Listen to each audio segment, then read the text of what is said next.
What's up, guys? ArtistVersion1 here, and welcome back to another edition of the Three-Way Dance Wrestling Podcast, episode 30, baby. And joining me, as always, is Shelby, a.k.a. Shubs. Hey, Earl. Hey, Crabman. Suck it, Crabman. And joining me, as always, is now we're sharing the same dream, Nick. And our hearts, they beat as one. No more love on the run. What's up, everybody? I love Billy Ocean. And we took a week off for Shelby's sake, I think. Because this whole podcast revolves around Shelby. It's very stressful. It's very stressful. I don't know how, but okay.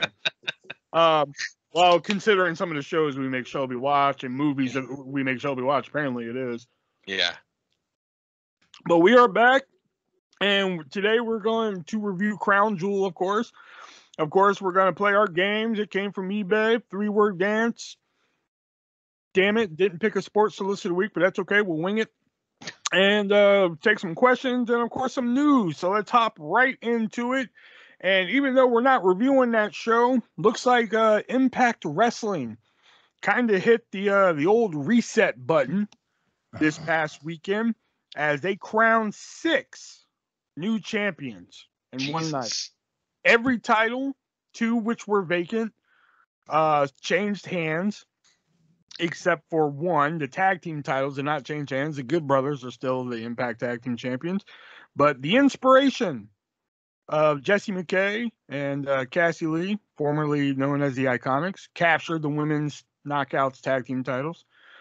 Mickie James dethroned Deonna Purrazzo as the Impact Knockouts champion. Trey Miguel finally won the X Division champion. And the new digital media champion. Love that name. Yeah. But I think they made a good choice on who to go with here. And they went with Jordynne Grace as their first champion. And in the main event, Josh Alexander using option C, giving up his X Division championship to go for the world title, won the world title. But earlier in the show, Moose, who won the shot, a.k.a. Money in the Bank, Money in the Bank in Battle Royal form, won the Call Your Shot and cashed in immediately and won the world title, thus making it six new champions in one night. Believe it or not, I actually saw some of Bound for Glory, and it was actually quite entertaining. I can't believe they used the Kiss Demon. Yeah, he was in the Call Your Shot Battle Royal. And spoiler alert, he actually shows up on Impact tapings. Oh. He didn't do shit in that Battle Royal either. He just came in and I think he threw a couple punches or a kick, and then he just stood there and waited for the next spot. It was ridiculous. Del Toro work. But speaking of Impact, looks like they had some bigger plans at Impact. Impact Bound for Glory being their quote-unquote WrestleMania. They planned on bringing in Triple B's into that night. Bronson Reed, Braun Strowman, Bray Wyatt. See what I did there? But apparently Bronson Reed, I think, had some scheduling and conflicts. Braun Strowman, that they didn't work out a deal yet. Probably. And Bray Wyatt's still under whatever. You don't know what the hell I'm saying. Not non-compete. Yeah. But I don't know. Do you think those 3 names would bring any value to Impact at this point? No. Yeah. Maybe Strowman, just because he was a big star on WWE TV for a while. Not Wyatt though. Oh, true, Wyatt as well. Yeah. Yeah. Only if he's everyone's friend. No, that works in AEW only. Everyone's friend, but the best friends. All right, and that was quick. See how quick we talked about Impact?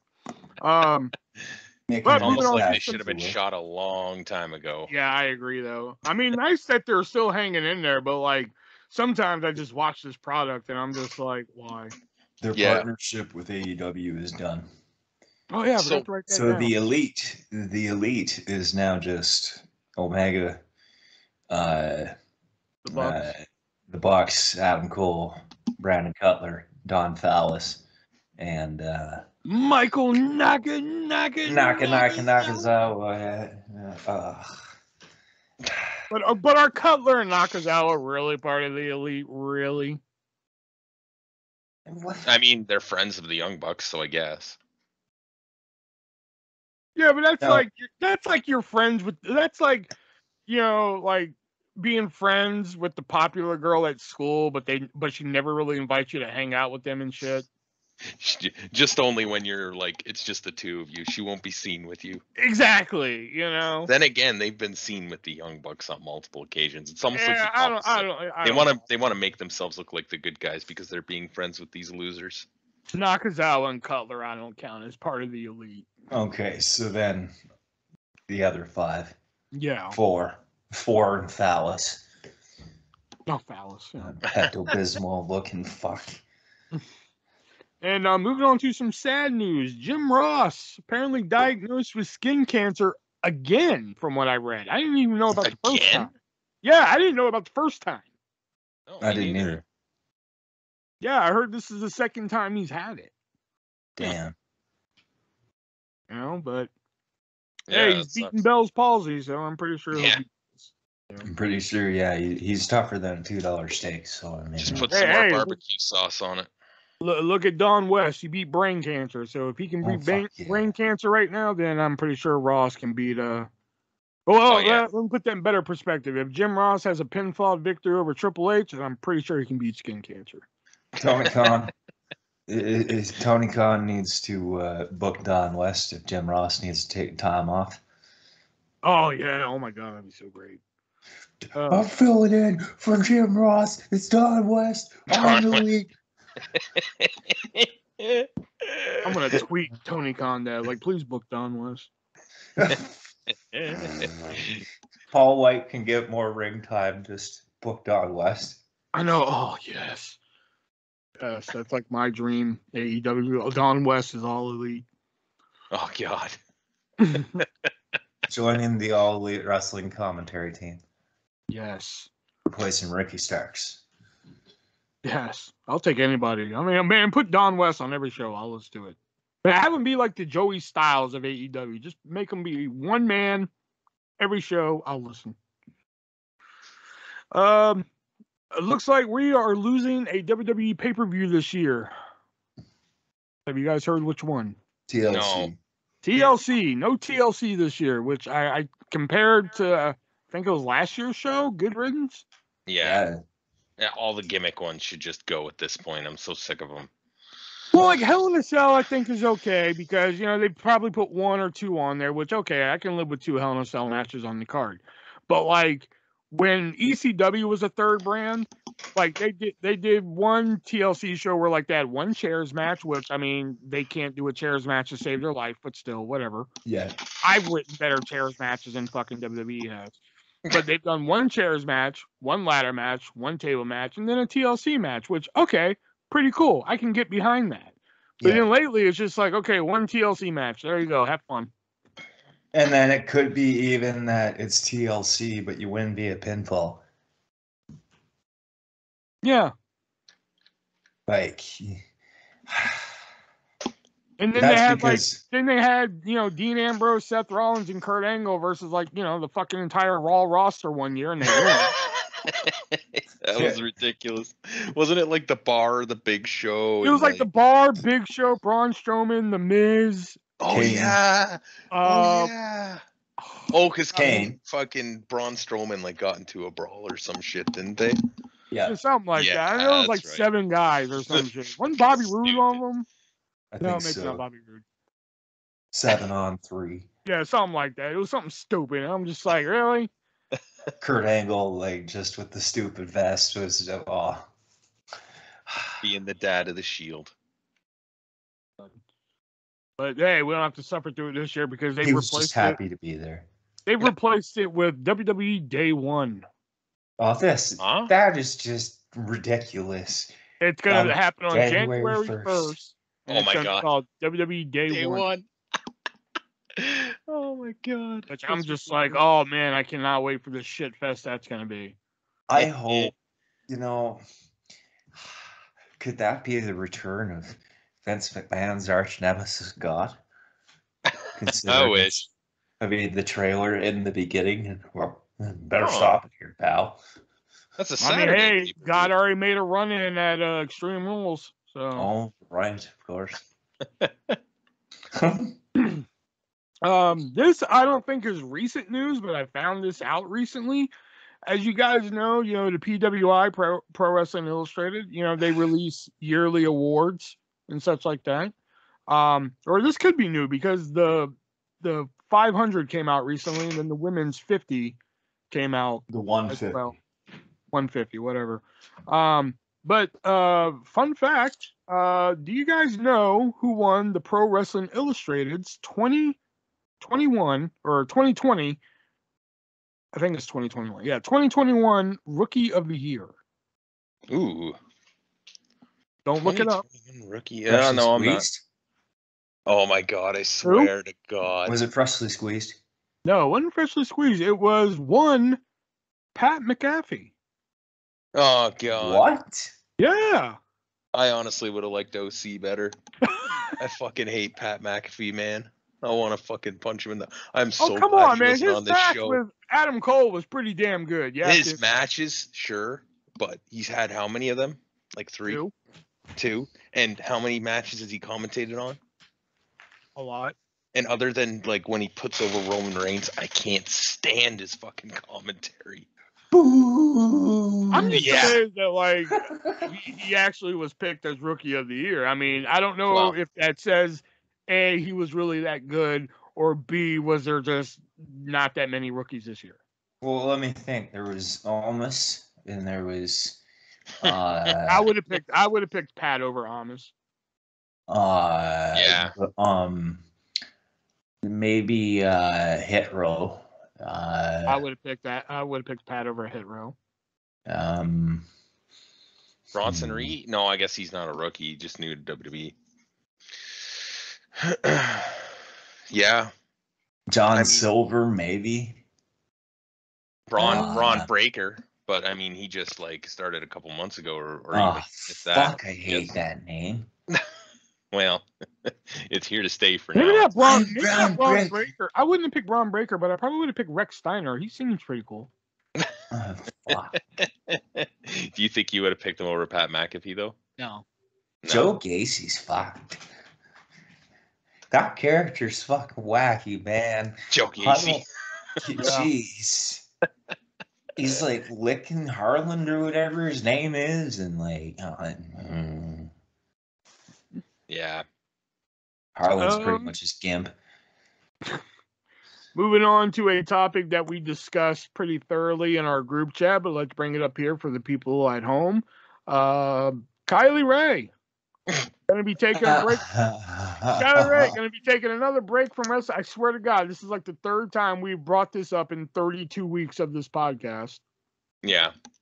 Because we've taken 2 weeks off, and this is episode 30. So 32 weeks of this podcast, this is the third time that we've brought up Kylie Ray having to take a break, which, I mean, don't get me wrong.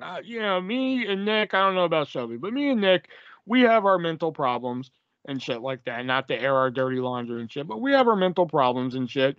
And, me and Nick, we'll do whatever it is that we need to do to get our shit done and get through whatever fucking problems we have out there and shit. But, like, when it comes to Kylie Ray and shit, her being a public figure and everything, it's like, shit or get off the pot, man. Yep. Well, like, if this is going to happen every couple of years or however long it's been, maybe this just isn't for you, And don't get me wrong, I love Kylie Ray as a wrestler. Yeah. I think she's fantastic. She has a good look to her. I think, people say her gimmicks are rip-off Bailey, whatever. I dig it and everything. Yeah. But it's just, I agree though. If this is going to come up every few months, maybe you need to, on this break, maybe think long and hard about it. Yeah. And maybe talk to ACH and Big Time Leo about it there too. We had quite for the people at home, we had quite the long conversation and role playing going on about this situation in our group chat. It's one of those you had to be there type of moment. Yeah. Just know it was pretty long and thorough. In the final bit of news here, it looks like somebody in NXT, Vince is getting his little fucking greasy hands on.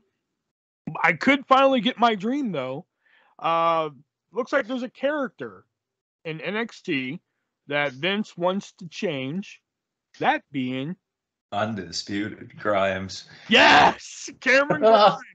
He wants to change Cameron Grimes. He doesn't really like the look or anything of him. So maybe we can finally get Undisputed Grimes. God damn it, I hope not. Oh, I mean, there's only like a half of the Undisputed Era still there. Well, and Kyle O'Reilly's pretty much Orange Cassidy playing second fiddle to Von Wagner. Oh my god. Did you see that stupid them camping out in the bush thing? Actually, the thing with the beers was kind of funny, but... Fuck. It's just Kyle was like a legit badass there for a while. Yeah, but and now, Cameron like, Grimes is hanging out with that one cat that's doing the dating apps and everything. So maybe he's in the new Undisputed Era. Kyle O'Reilly and Von Wagner. There you go. There's a new Undisputed Era right there. I swear to God, if they redo the Undisputed Era. I'd be mean. Look at the size of the diamond mine now, though. They do need a group. Because Legado del Fantasma isn't big enough. Oh. Are there any more Hispanics in NXT who aren't females? Braun Breaker? No. I was gonna say. Oh, the brother of the Usos is getting set to debut in NXT too. Yeah, he's debuting as we're recording this podcast. He's not Uso though. He's like something else. Yeah, he's like Siko Sakoli or Siko Salami, something. Sika Sakoa or... Yeah. See, that name change makes sense to me. Siko Coca-Cola, something like that. You know, you don't want him to be necessarily aligned with the heels on SmackDown. It's when they name fucking Rick Steiner's kid Braun Breaker or whatever the fuck. That one doesn't make sense to me. Speaking of Braun Breaker, before we get into our games and everything like that, as you guys probably know, Chucky from the Child's Play series is making a guest appearance on NXT tonight and everything. And they released a promo with Chucky and everything. And he was kind of like pimping out the matches and everything. So he's just like, like 3 teams are going to compete in a ladder match. And then he refers to Braun Breaker as a puppy face gremlin. Which I was like, oh my god, it's I was like, and then somebody in the comments, I can't take credit for this, I wish I could, but somebody in the comments was just like, damn, no generation of Steiners are safe from Chucky.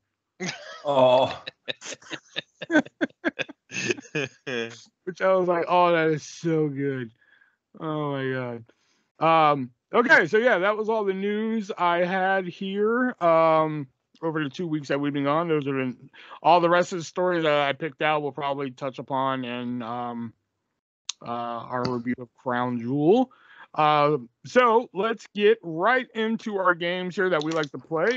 It came from eBay, being the first one here. So let me get my eBay list here. Who's in the lead?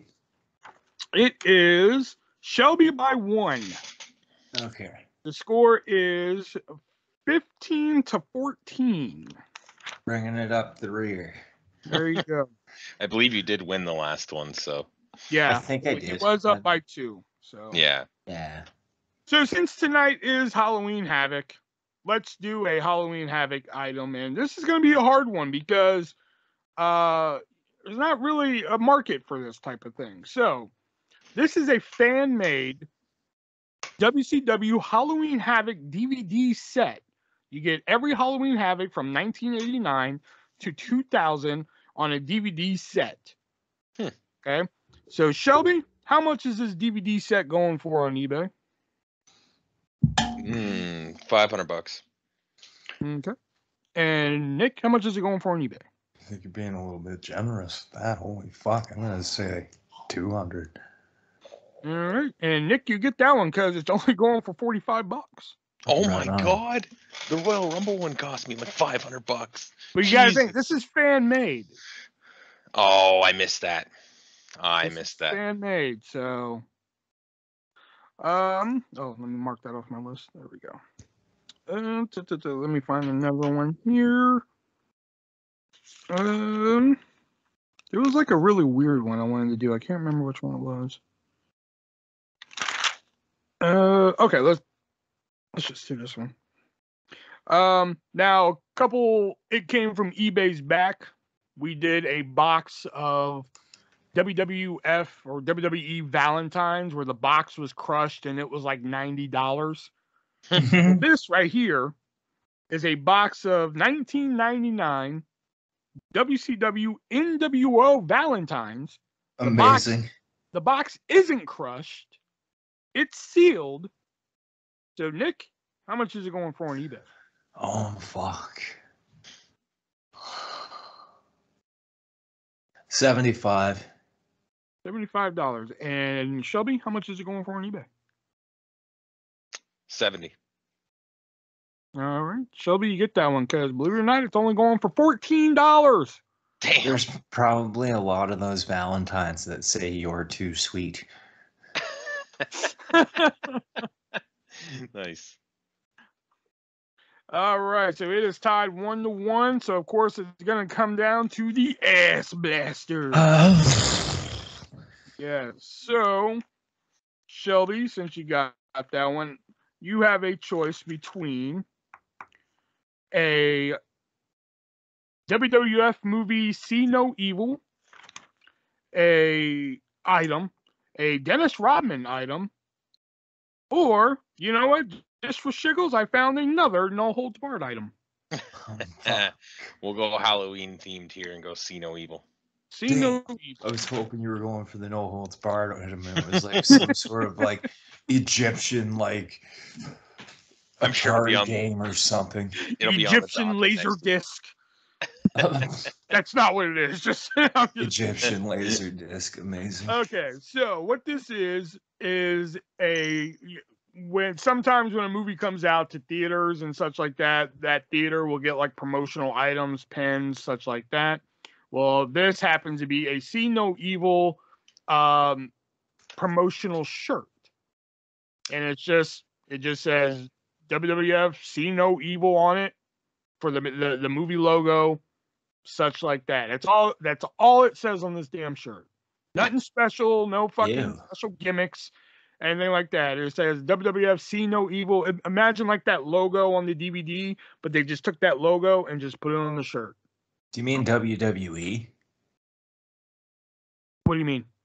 Like, You because said See No WWF. Evil was WWE films. That's what I meant. Yeah, the WWE films. Yeah. I was gonna say, because if it said WWF on there, that's a bootleg and that's worth a lot. Yeah, my bad. So, Shelby, how much is this Kane See No Evil WWE shirt going for on eBay? Now, I will say this. Let me preference this. This is not in the thousands of dollar range and shit like that. I put this in the ass blaster section just because I was just like, wow, this is how much it's going for this stupid shirt. $100. Damn, that was my guess. 70. Nick, you say 70? Yeah. And it looks like that Shelby is up by 2 again. Hell yeah. Because the shirt is actually going for $120. That's disgusting. Stupid T-shirt, yeah. That's not disgusting. even signed by Tully Blanchard. Not even signed by Tully Blanchard, of course. All right, now it's time to move on to the game that we all like to fight for. That is the 3-word dance. Dance.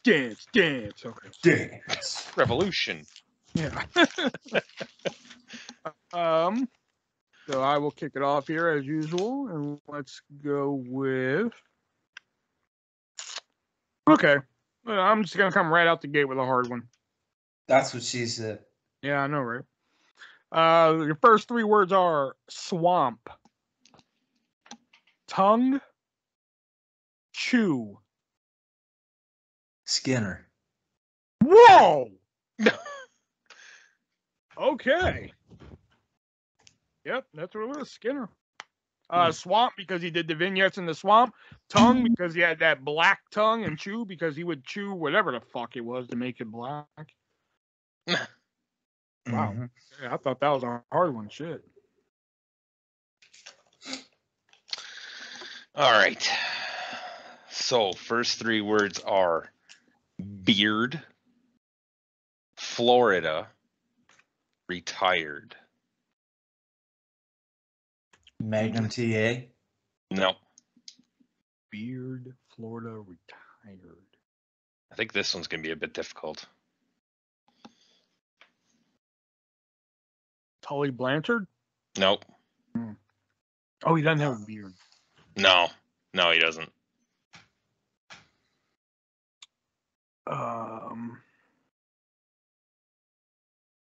Florida, retired. Beard.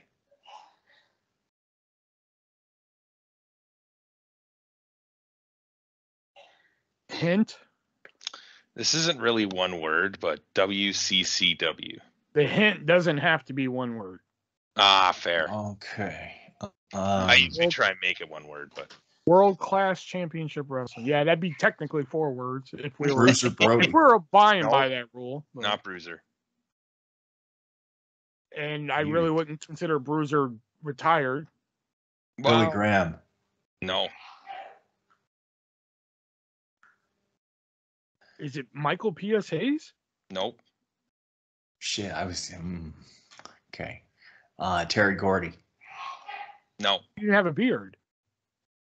Oh, fuck. Jimmy Carpenter.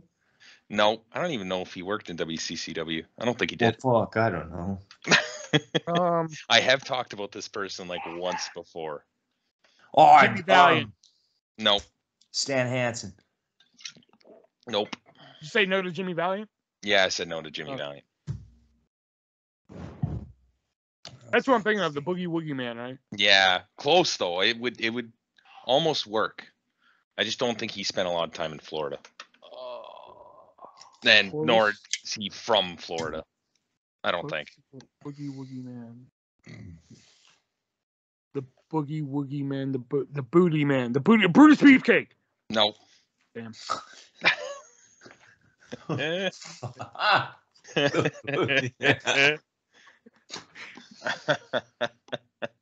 See how my brain works? It's so fantastical. Yeah, that's perfect. I like your line of thinking there.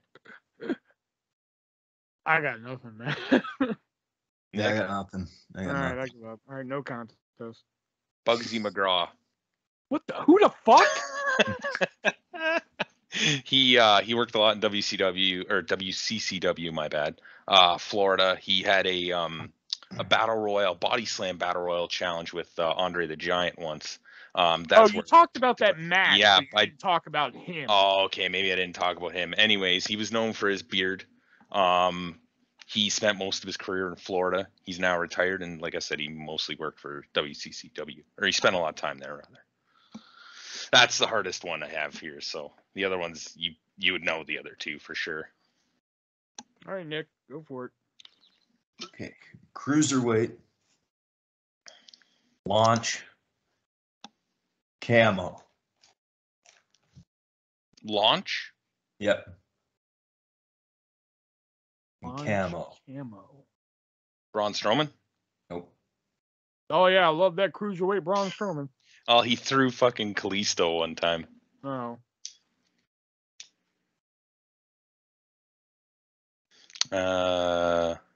Launch. Yeah, when I heard launch, I was thinking Sin Cara, but then Camo came and Spike Dudley? Yep. fuck. Yep, that's it. Camo pants, the cruiserweight title, and Bam Bam Bigelow launching Spike Dudley at the crowd at UCW. Oh yeah.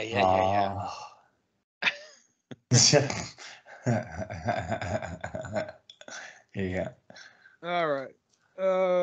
Next one here. I think this one's fairly easy, but I don't know. The ones I think that are hard, y'all get. The ones that I think are easy, y'all are like, duh, you know. So. The 3 words are abs, diamonds, wink.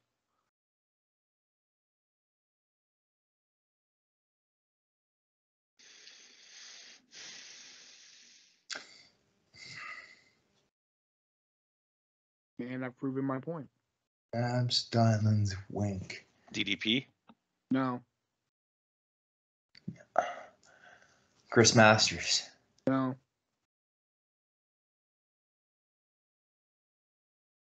March Indrak. No. Sean O'Hare. No. Chuck Palumbo. No. Damn.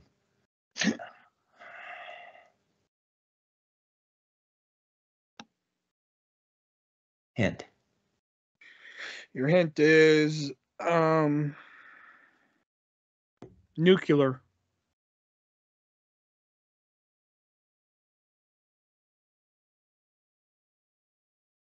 EC3. No.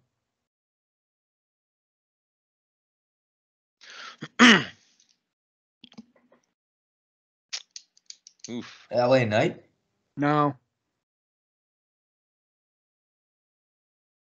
Velveteen Dream. No.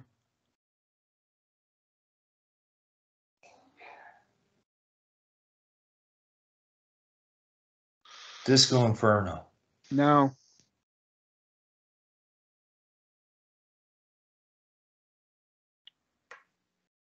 Fuck. No. No, not fuck. Hmm.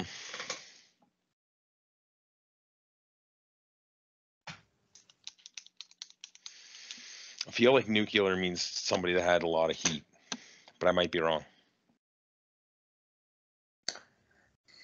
Dolph Ziggler. No. Damn. Fuck.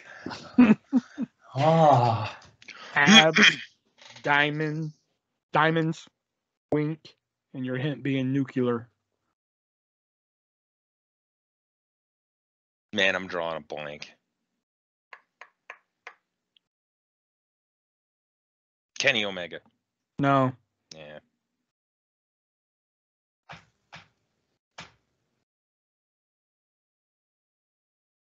Give up, Nick? Yeah. All right, no contest. Abs, diamonds, wink, nuclear. Tessa Blanchard. Oh. She got the nice abs. She has the diamonds on her gear. Plus, I think she says, diamonds are forever. So is Tessa Blanchard. I was trying to think of that saying. I was like, who says that? And winks in her entrance. She kind of like puts her ass out, turns around, then winks. And nuclear, she's been said to have nuclear heat. I was right about that. I just couldn't think of who.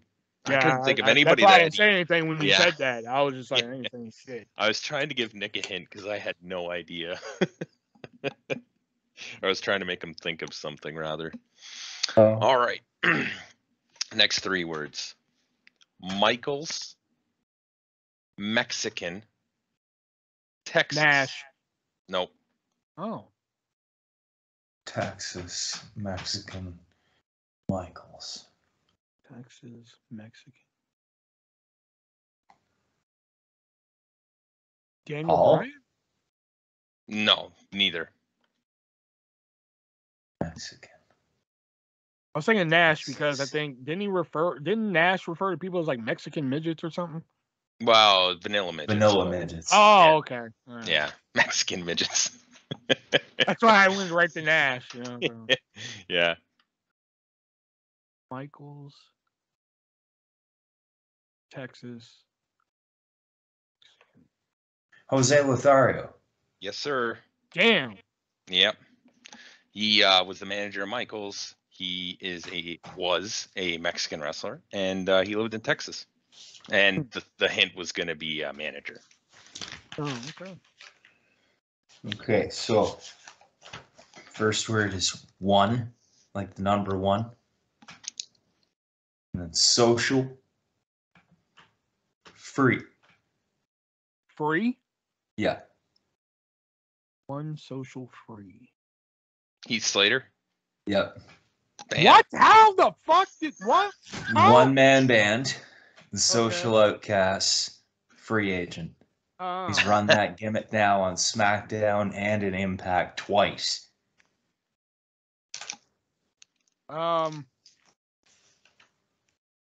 Okay. I'll try this one.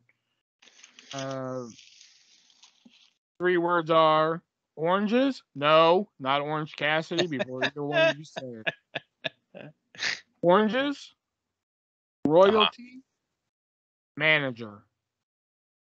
Royalty manager. Oranges. Royalty And it's a wrestler you guys know, but I went really obscure with these fucking clues.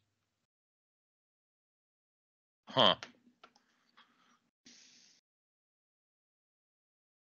Kurt Angle. No. Huh? Jason Jordan. No, what? Just manager. Booker T. No. The funny thing is, the 3-word dance I have above this guy is Booker T.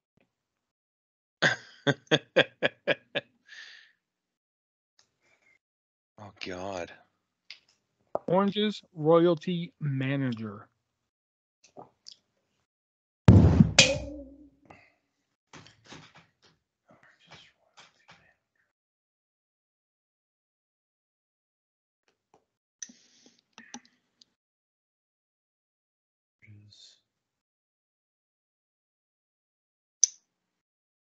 Need a hint? Yeah. Your hint being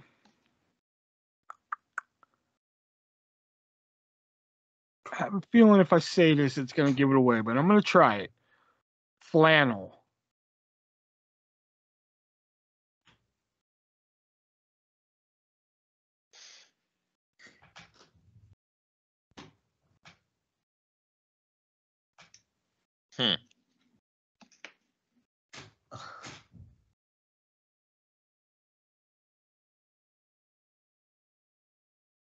Flannel? Yes. Trevor don't- Murdoch. No. If you don't get it, once I piece it together for you, you're going to be like, son of a bitch. Better not be Don Fallis. No. JTG. No, what?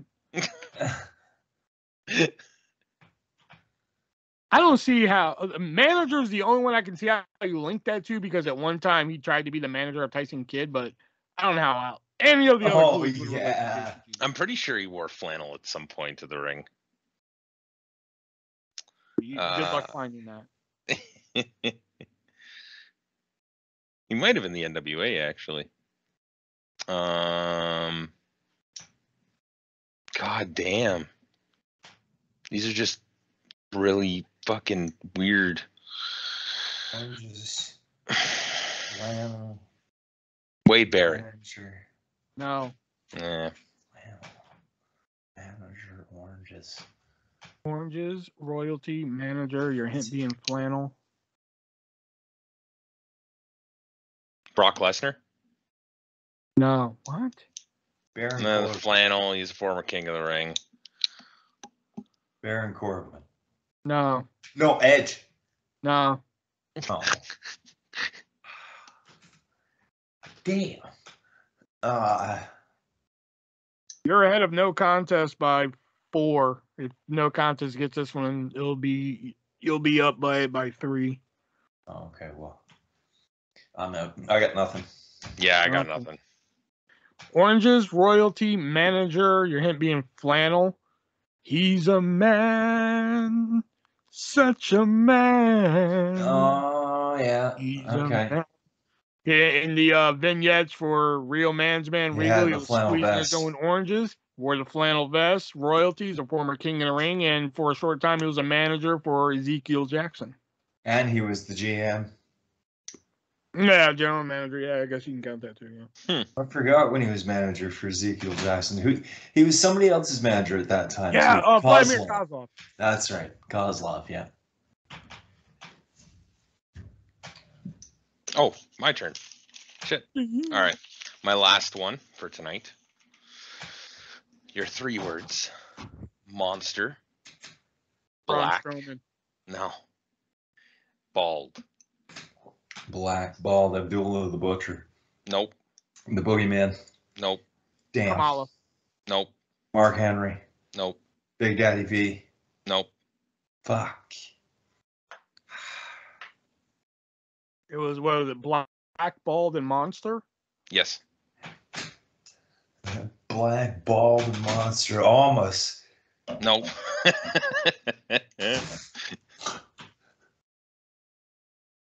Big E. Nope. Oh, He's oh, not he's bald. not bald. No. He's not. almost bald. Yeah, fair enough. I guess a crew cut's close enough. Bobby Lashley. Nope. I honestly expected you guys to get to this one quicker, but now I'm seeing how like vague this Zeus? is. Nope. See, now you know how I feel when I'm like, oh, they'll get this one. And you're Big just like, what the fuck? Now you know how I Black feel. bald monster. Hint. Big Daddy. Viscera? And it's not Big Daddy V, no. Okay. Big Daddy. Big black. I'll give you another hint because you The wouldn't Big know if it's Show. big. No, I'll give you another hint because you don't He's know not if it's black. Big Daddy. Well, he wears black tights. 80s. Bad News Brown? Nope. Monster Black Bald. Holy fuck. 80s. And you're sure it's not Kamala? I'm sure it's Well, read your paper again there. Big Cat Ernie Ladd. Nope. Junkyard What? Dog. Nope. You're thinking a little less monster for some reason. And you're thinking a little more hair. Yeah. But, Yeah, it's true. You're focusing too much on the black. You need to focus more on the monster. Bruiser Brody? Nope. This is a wild guess, but Andre the Giant? No, you're closer, I would say, though. You're in the right King company. Kong Bundy. Yes, King Damn, Kong Bundy. Yep. Oh, that was good. Damn, once you said it, it made sense too. Shit. Yeah, obviously you get Monster Black and Bald in WCCW. He was known as Big Daddy Bundy, and he dressed as a fucking lumberjack. It's fucking class. Oh, why couldn't we see that gimmick in WWE? I know, right? Well, he got the Bundy or the King Kong thing before he left, so His name would have been Bill Ding, though. yeah, it would have been really stupid. Yes. Okay, so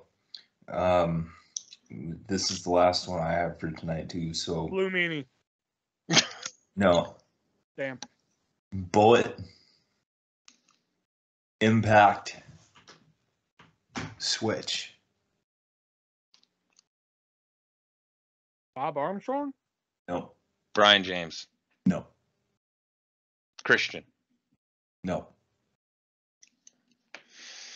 See your train of thought with that, but Bullet didn't make any sense for him. Yeah, swing. Just take a swing sometimes. What was it again? Bullet, Switch, and what? Impact. Impact. Okay. Impact, Switch. Is it John Morrison?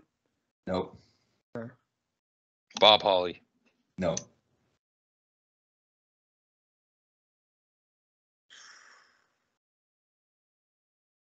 Hint. Japan.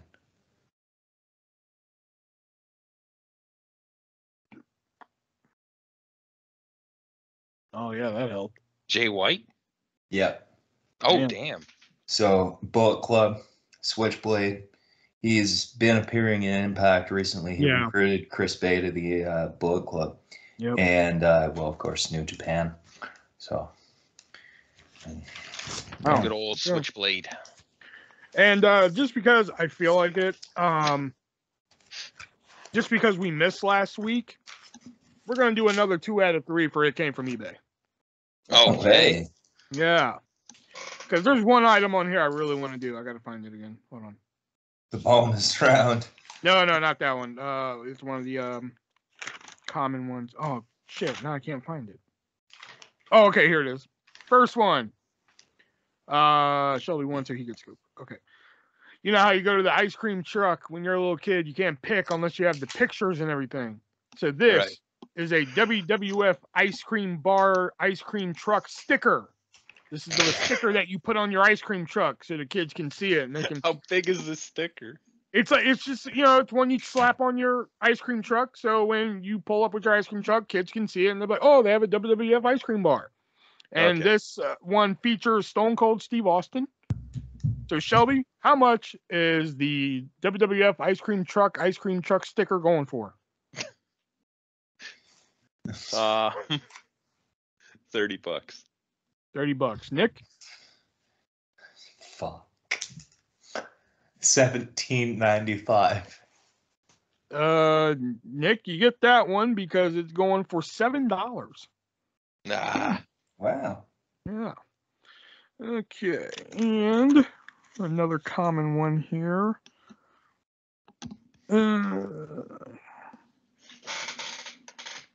Okay, because this one's just fucking kooky. This is a 1996 Bret Hart address book. This is one of those books, you get to write your friend's name and number and address and all that shit in. So at the end of the year, you can send them Christmas cards and all that shit. Pretty much something that's pretty much obsolete now with phones and everything. I believe it's WCW branded. So this is when Bret Hart was in, WCW. So Nick, how much is the WCW Bret Hart address book going for on eBay? $50. $50. And Nick, how much is it going for on eBay? Or Shelby, sorry. $45. $5. Right, 45. 45. Whatever. You still lost, so it doesn't matter. Damn it.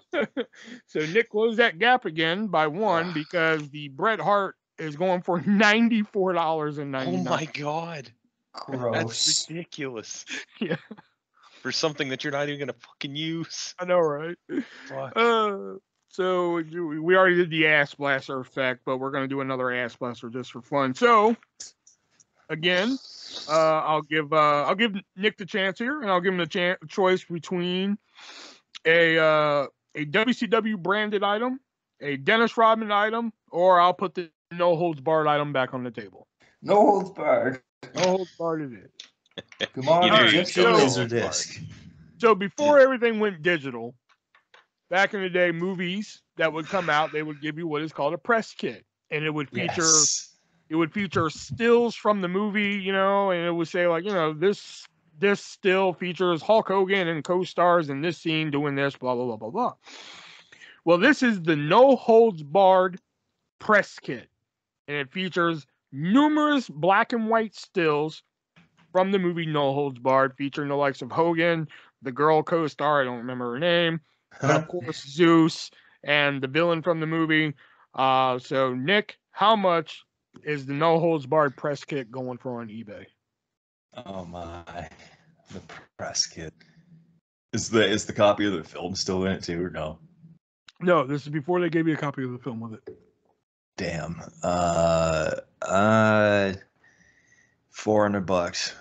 $400. And Shelby, how much is it going for on eBay? 1,000. And 400. Shelby, you're closer because it's going to be $850. Oh. $850. Wow. Yeah. All right, so there we go. We gave you guys a nice little bonus. It came from eBay there to make up for last week. And now we're going to move into Crown Jewel. But before we get into Crown Jewel, we got to give a shout out to one of our sponsors here. One of our sponsors being repsports.com. The great people over at repsports.com that have numerous amounts of products like hats, t-shirts, shorts, stickers, decals, all that good stuff. But on top of all that, they have the pre-workout powder, I should say, Broken Arrow in numerous different flavors. Of course, they have the Hyper Sleep. Once you get done with that nice workout and everything, it's going to put you down for a nice, easy sleep. And of course, you need something in the middle to get you through that workout. So they have the Raise Energy Drink right there. And if you don't want to drink it like from a can, you can also get the Raise on the go, the little package, put in some water, shake it up, boom, you're good to go. And in the description of this podcast, if you click that link and you use the checkout code ARTIST, we're going to give you 4 packets of Broken Arrow pre-workout, 2 packets of Hyper Sleep, 2 packets of Raise on the Go, and 4 cans of their delicious Raise energy drink. I drink it quite frequently. Whenever I go to the store, I pick up a couple of cans myself. No joke. Usually I like to put in a couple jokes here, but no joke. Whenever I go to the grocery store, I pick up a couple of cans. And you'll get 4 cans of their most popular flavors, one being sour gummy worm. You'll get Voodoo, which is their Halloween themed flavor. Was limited time, but now it's a full-time flavor. You'll also get what's the other one? It's Baja Lime, which I've been drinking a lot of that one lately. I used to not be a big fan of that one, but it's actually really good now.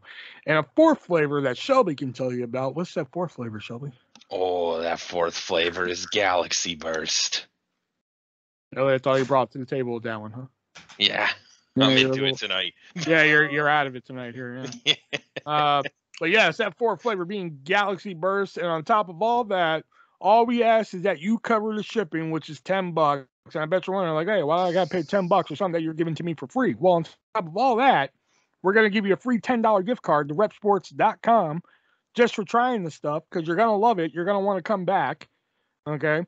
And then when you come back, you can use that $10 gift card. Plus, when you use checkout code artist again, you're going to save 15% on your purchase. I mean, damn, I'm practically giving this shit away at this point. So head on over to repsports.com, use checkout code artist, save 15%. Click that link in the description. Get yourself a free pack of all the different products that repsports.com offers, and let them know that artist from the Three-Way Dance Wrestling Podcast sent you. All right, so let's do it. Let's get into Crown Jewel, the annual Saudi Arabia show, which, I mean, we went back and forth whether or not we were going to do this show or not. But once given the card and everything, I was like, I think we should do it. And we finally agreed to do it. And a part of me, after watching some of Bound for Glory and watching all this, a part of me, I'm kind of like on the ledge of like, maybe we should have did Bound for Glory. I'm thinking so. Yeah, I know I spoke a lot of Crown Jewel, but then watching it all the way through, we'll get there. All right. So the first match on the card, they're going to kick it off right off the bat with one of the big marquee matches, Edge versus Seth Rollins in a Hell in a Cell match. And right off the bat, I wrote down all they did was like a lockup and a shoulder into the gut and threw somebody into a corner, and they're already chanting, "This is awesome." I'm like, did the Saudis miss WWE that much? Apparently, it was a match with a lot of weapon shots, a lot of weapon. Oh, and fun fact, I don't know if you guys heard this on the commentary. This is the 50th Hell in a Cell match in WWE history. Yeah, that's probably because they do like 10 of them a year now, and they actually mean nothing anymore. Well, I mean, I think 50 since 1997 ain't too bad. No, considering, it's not bad. We're 6 years shy. It probably would have been worse if it was like, this is our 150th. Well, yeah, it obviously would have been, but I think 25 would have been more reasonable. It's an average approximately of 2 a year. Yeah, but there were years where they didn't have any, and then there's years where they have like fucking 10. I'm exaggerating, obviously. Yes, but it's WWE. They don't think like that. They think it's like this great big like achievement. Yeah. I'm surprised they didn't have like a special new green cell or something. Purple. Yeah, purple. I was thinking that. I was like, why is Grimace purple? How come it's not purple? Yeah, because they already painted it red when it was a Raw branded pay-per-view, and they're just too lazy to repaint it. They're just like, fuck it, we're keeping it. No. Yeah. Like, we paid money for it. We're going to keep it. It's just that red cell still makes me think of the TNA Terror Dome. Oh, yeah, I see your point.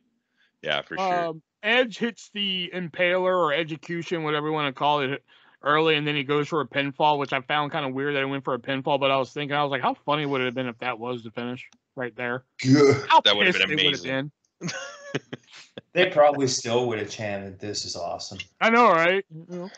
I did like the drop kick into the cage wall. I thought that was pretty cool. Now, I wrote down this right here. Now, for a company like WWE who wants to just erase Chris Benoit from like its record book, its history book, from fucking everywhere, everybody and their fucking mother wants to use the crossface. Does that make any sense? And the people that mostly do it attribute it to Chris Benoit. I mean, Cesaro uses the crossface. Edge and Brian. Even Triple H whips out a fucking crossface every now and then. And they attribute it to Benoit. You figured if they're like, okay, we cannot talk about Benoit anymore, it'd be like, no using that move. Not 10 years go by and, all right, crossface is back, everybody. Just don't call it the crippler crossface. But Vince, people will still know it's Benoit. I don't think they call it the crossface at all on commentary. Do they? They call it the crossface, but not the crippler crossface. And then they'll say, "Oh, made famous by Chris Benoit." You know, they don't say that. Yeah. Because I know, like Daniel Bryan, it was the labella lock, wasn't it, or something? Yeah, and then the yes lock and all that. Oh yeah, the yes lock. Yeah. Well, like I just don't understand if WWE wants to erase his lineage so much, then why let people still use that move? At least like Banks's bank statement, she doesn't hook the arm. Yeah. You know? I mean, it's a good move, and it creates a lot of drama in the match because you're seeing their face, like the pain in their faces. It's being like torn back by their opponent. So I don't know, just to get rid of the move entirely seems kind of stupid. I was kind of bored by this match. Really? It just kind of went on a little bit longer than I feel like it needed to. And they also, speaking of erasing lineage, since when was the Prettier Edge's move? Yeah, they said that on commentary. They're like, "Oh, how poetic would it have been if Rollins beat Edge with his own move?" I'm like, bullshit. No. I did love the table bump that Rollins took. That was different, unique. Yeah. Bounced off the cell wall into a table. I thought that was fucking phenomenal. The Edge-O-Matic on the steel steps, that was pretty cool. And, wasn't the Buckle Bomb banned because of what happened to Sting? Yep. So why is everybody using the fucking Buckle Bomb all of a sudden? They lifted the ban. Okay. I love the chain super kick. I don't love it as much as the thumbtack super kick, but I love the chain one. You know, I actually have it written here, super kick. The tack shoes were better. Oh, wow, really? Yeah. And one of the last notes I wrote here, like, okay, the Glasgow Kiss by Drew McIntyre. I get it. He's Scottish. Okay? Why the fuck is Edge, a Canadian, using a move called the Glasgow Grin? Canadians, please explain. I can't. Yeah, no, can't. Sorry. Yeah, I'm just like, all right, well, can't they call it like the Quebec Grin or some shit, or where the fuck Edge is from? The Manitoba Grin? Where the fuck is Edge from? Toronto. Toronto? Can they call it the Toronto Grin? Does that I think he's from Oshawa or something. Orangeville. Orangeville Grin, whatever. Nobody knows where Orangeville is. But nobody knows where Laval, Quebec is either, and they still. If you asked a good percent of people to point to Glasgow on a map, they couldn't do it. No. Yeah, that's probably true. Glasgow. And the last note that I wrote down here, I do like that it actually ended with a stolen finish. Usually when usually when you L1 R2 somebody. Okay, we got that joke. Okay, good. That's a good one. Usually when you L1 R2 somebody, which is a stolen finish in a PS2 game, just for the people at home who don't get it. Usually it's just for dramatic effect or something like that. Usually the other wrestler kicks out and shit. I mean, perfect examples being Steve Austin Rock, WrestleMania 19. But this one actually put down Seth Rollins, even though it was shitty looking, but other than that. Well, the theory behind that is that they're like, you shouldn't be able to execute your opponent's finisher as well as they can, so they should be able to kick out. That's the theory behind always kicking out of the opponent, or whenever your opponent does your finisher to you. So I fucking hated this match so much. Oh, please, Shelby, sing us all the hits. It was nothing but fucking weapon shots, and Hell in a Cell is so overused at this point. I'm sick of it. They have is this the third or the fourth Hell in a Cell match this year? I feel like it's the third. Yeah, because I wanted to say it was the 4th, but I'm pretty sure it was just the 3rd. Oh, no. I forgot. They had the 2 on. This is the 5th. Oh, because they had Daniel Bryan. Because it was Daniel Bryan and Roman Reigns on SmackDown. Yeah, and then they had the one on Raw, too, because USA got all butthurt that Fox got one. Oh, yeah, that's right. Because they had the 2 on the pay-per-view, then the 2 on Raw, the 2 on TV, and then this one. See, and the thing is, like, Hell in a Cell matches are all the same. They start off by jumping outside the ring and grabbing weapons. They'll throw each other into the cage for a little bit. There'll be a table spot. There might be a ladder spot. There'll be a couple of chair shots. They might bring out something interesting like a fucking chain or who the hell knows. I don't know why there was a can of WD-40 there. Was that in this match? No. Okay, that might have been the Lade. That might have been the Goldberg one. Anyways, they're all the same. The Hell in a Cell used to be used to cap off the biggest feuds in the industry, but now it's just like they have the Hell in a Cell matches at the pay-per-view, and then they'll throw a couple along. I would say that this is probably out of all the Hell in a Cell matches they've had this year, the one that deserved it the most, I guess, because I was about to say, a bit of a rivalry. the counterpoint. I was about to say to counterpoint you. I mean, this was the cap off their feud. This was, but it's the 5th one they've had this year. It's too much. I'm sick of it. This stipulation needs to go away. I gave it 0 out of 5. Oh, we're still rating the matches. Oh. I rated the matches. Oh, okay. I was like, technically we're only doing that for classic review, but I guess you can still do it if you want. Yeah. Nick?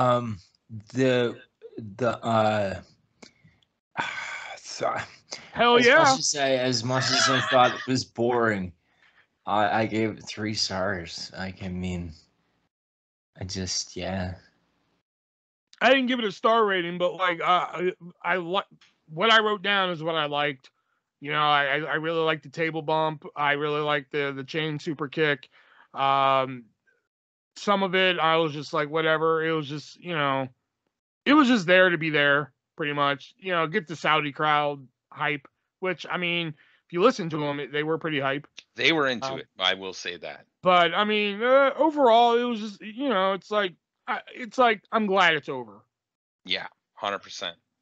It wasn't the match itself. It wasn't the stipulation. It was the competitors involved. It's just like I'm done with these two. So like now that this is over, I'm glad that it's over. I feel like Seth should have won that too. I feel like that would have been a great swerve. But I mean, the Saudis probably would have fucking shit on it if he did. So because they really were into Edge like big time. Yep. Moving on to the next match, Mustafa Ali taking on the homeboy Mansoor. And I gotta say, match of the night. Yeah. I really gotta say, I'm really starting to dig Mansoor. I was kind of like, whatever with him. Like, okay, take him or leave him. But like, I'm really starting to get into this guy. He's a fired up babyface. Like he's in there and he's all about it. Like, and the crowd was so behind him too. And what the fuck was up with Ali's guy liner? Everybody noticed he was just wearing an immense amount of fucking eyeliner. I didn't then, but now that you mention it, it was a little bit much. And I also wrote down Ali should be back in the main event. Yep. Ali at one time put on a camel clutch, which they're like, oh, Ali with a camel clutch. Wouldn't it just be called a clutch in Saudi Arabia? No? Nobody got that one? Okay. I was just thinking about that though. I wonder why they kind of like how like in China it's not Chinese food, it's just food. I mean, actually, the Chinese food that we get in North America is not authentic to the actual Chinese cuisine. Okay, you're ruining the joke. You're ruining the goddamn joke. Well, I couldn't help it. I mean, they're talking mostly to the American audience, so I guess it's still a camel clutch. Yeah. I love the tornado DDT Ali did. I thought that was great. Yeah. Mansoor hit a fucking phenomenal close on Ali. Ali took it like a fucking champ. Moonsault. I don't know. The moonsault didn't really do it for me. I loved the moonsault. Yeah. I thought it was good. The release belly to belly was good. Yeah, that was pretty cool. And even though it'd be kind of hard to set up every time, I really like Mansoor's finish. Yeah. I don't know if I could see that long term though. It was cool, but I don't know. I think the moonsault should be his finish, to be honest. No. I don't think it should be his finish. It could be like a setup move, but like I said, I like his finish. I just don't see how you could set it up logistically every time. It's kind of like when that's the problem, right? Kind of like when Del Rio was using that stomp where he'd hang him in the fucking turnbuckles. Like logistically, how can you really set that up every time? Yeah. You know. Yeah. And then Mansoor wins, and then I gotta say this Olympian who came out was more over than anybody else on this fucking show. He was pretty fucking over. He was more over than fucking anybody. More over than Reigns. More over than Lesnar. He was more over than anybody else who popped out on the show. Goldberg was pretty over though. Not more over than this Olympian who came out. Tariq something or other. Tariq Hassad or something. The silver medalist karate player, as Michael Cole put him. Yeah. But I like how Ali sold it at first, like, yeah, who the fuck is this? And then he took off the mask and was like, okay, wait a minute. He's like, oh, fuck. You know, and then he was like, okay, let's go. And then he just takes him out with one kick. I loved it. But yeah, great match. Loved it. Yep. Yeah. But believe it or not my favorite match. I think my favorite match is actually going to surprise you guys. Yeah, I gave this 3.5 stars. I really liked this match. I gave this 4 out of 5. Not sure if it was my match of the night, but if it wasn't, it's a close second for sure. All right, next up is AJ Styles and Omos taking on RK Bro. And the first thing I wrote down was a fucking camel? Yeah. Yeah. That, you know what, actually, I hated it at first, but I did get a good chuckle out of it. It'd been even better if the camel came out on a scooter. I can't believe they actually let him, of all people, ride a camel. Well, that's why you had the Saudi guy walking the camel. I suppose, but even still. Did you hear, I can't remember if it was Corey Graves or somebody said he was riding high. Oh, yeah. Oh, I think so, yeah. I didn't really write down nothing about this match. I wrote getting tired, even though it's a tag team match, I'm getting tired of any combination of this, but I'm getting tired of Styles versus Orton. Yeah. Pretty bored by the match. Nothing exciting. Could have cared less. That's all I wrote down. Yeah. Yeah. Because they keep doing the same shit. Like, when's how many? Listen, again, I understand wrestling's a work. I get it. But, like, again, logically, like, how many times is AJ Styles going to go for that fucking form before he realizes it's going to lead to him getting an RKO? Well, that's the thing. They were like, out of nowhere. And I'm like, everybody could see that RKO coming. Yeah. It was not out of nowhere. It was not even close. Do you know what the definition of insanity is? It's repeating the same thing over and over again, expecting a different result. And that's what him going for that fucking forearm is. Ow. Because every time he goes for it, every now and then he'll be like, aha, gotcha. I know what you were doing, but no. Then he does it again. Although it was a well executed RKO, I will say that. Yeah, it was nice. Nothing against how pretty it was, but like, fuck, how many times is he gonna do it before he realizes, like, fuck, I'm not gonna hit this forearm? Well, I mean, he's a Southern boy, so maybe they're playing the dumb Southern. They're not going to let him do the Styles Clash to Randy Orton either. Can we please get Styles and Almas versus Cruz and Aziz yesterday? No more almost. No more. I saw a comment that somebody wanted that match too. Oh, really? Come on, yeah. Oh, yeah, I want that. Almas and Aziz stare down like Apollo and Styles. Clashes work. No, I want Aziz and Almas in the return of Raw Underground. Yeah, but who's going to be the doorman? Almas was the doorman of Raw Underground. People. Well, I was about to say people aren't going to remember that, but they will. Yeah, but see, and that's when they would start calling Aziz. What was his name? Oh, Dabba-Kato. Dabba-Kato. That's right. Dabba-Kato. What a stupid name. All right. moving up next is the first ever Queen of the Ring. No, it's not Queen's Crown. I'm sorry. I don't know. That's just them being fucking convoluted when they don't need to be convoluted. We had the King of the Ring, and somebody was just like, "In the Queen of the Ring, right, boss?" No, we're gonna call it the Queen's Crown. Queen's Crown. Like, why? Let's make it different. Yeah. Shit, pal. Yeah. Why though? I don't know. Queen of the Ring, Zelina Vega in the finals against Doudrop. Now, fun fact about the Queen of the Ring or Queen's Crown, whatever you want to call it, all the matches combined in the Queen of the Ring total to about 15 minutes. Oh, wow. This match was awful. Yeah, it was. I wouldn't say it was awful. It was a little short. I do like that it was. Now, I am skipping ahead a little bit. I'll talk a little bit more about it when we get there. But I do like that both the Queen of the Ring and King of the Ring, both of the finishes were clean, no fuckery. Yeah. You know, like Zelina Vega won it clean. She didn't, she didn't hold the rope. She didn't, But she's a heel. She should be cheating.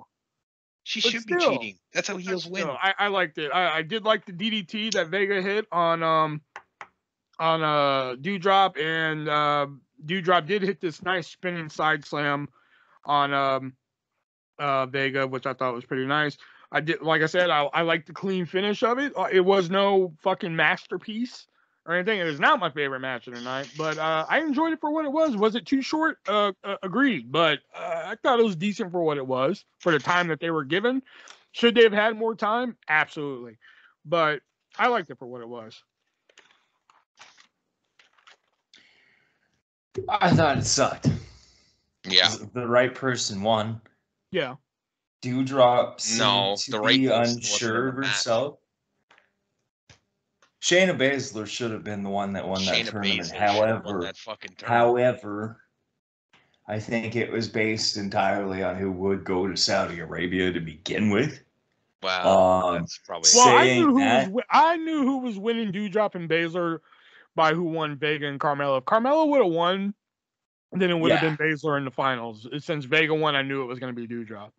And see, but the thing is, though, too, Doudrop, the one thing I really did not like, for like the match, I think only clocked in at just under 6 minutes. And I think at least for the first 3, Doudrop looked unsure of herself.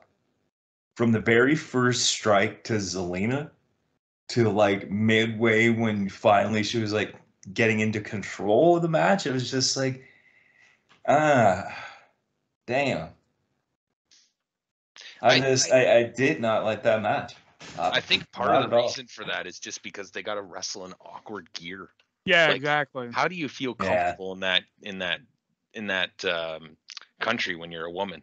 Like, especially like when you're, especially somebody like Doudrop and Vega. Vega usually wrestles in like a 2-piece gear, and Doudrop usually wrestles in a 1-piece and everything. Now they're wrestling in like almost a complete bodysuit with a t-shirt on top. Yeah.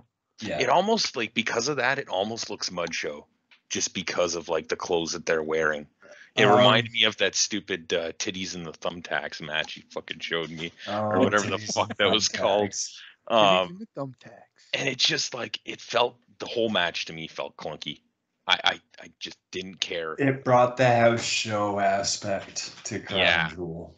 Yeah. Although I will say I would have swapped Mansoor and Ali and this match. I would have put this match on after Helen. Yeah, definitely. But I mean, like I said, was it a technical classic? No, I'll give you guys that, but I don't think it was as bad as you two are making it out to be. Sorry, I'll only give it a solid 1.5. I mean, your opinions are wrong. It's okay. 2 out of 5. I didn't give a star. I will say, additionally, though, Doudrop's theme, I really dig it.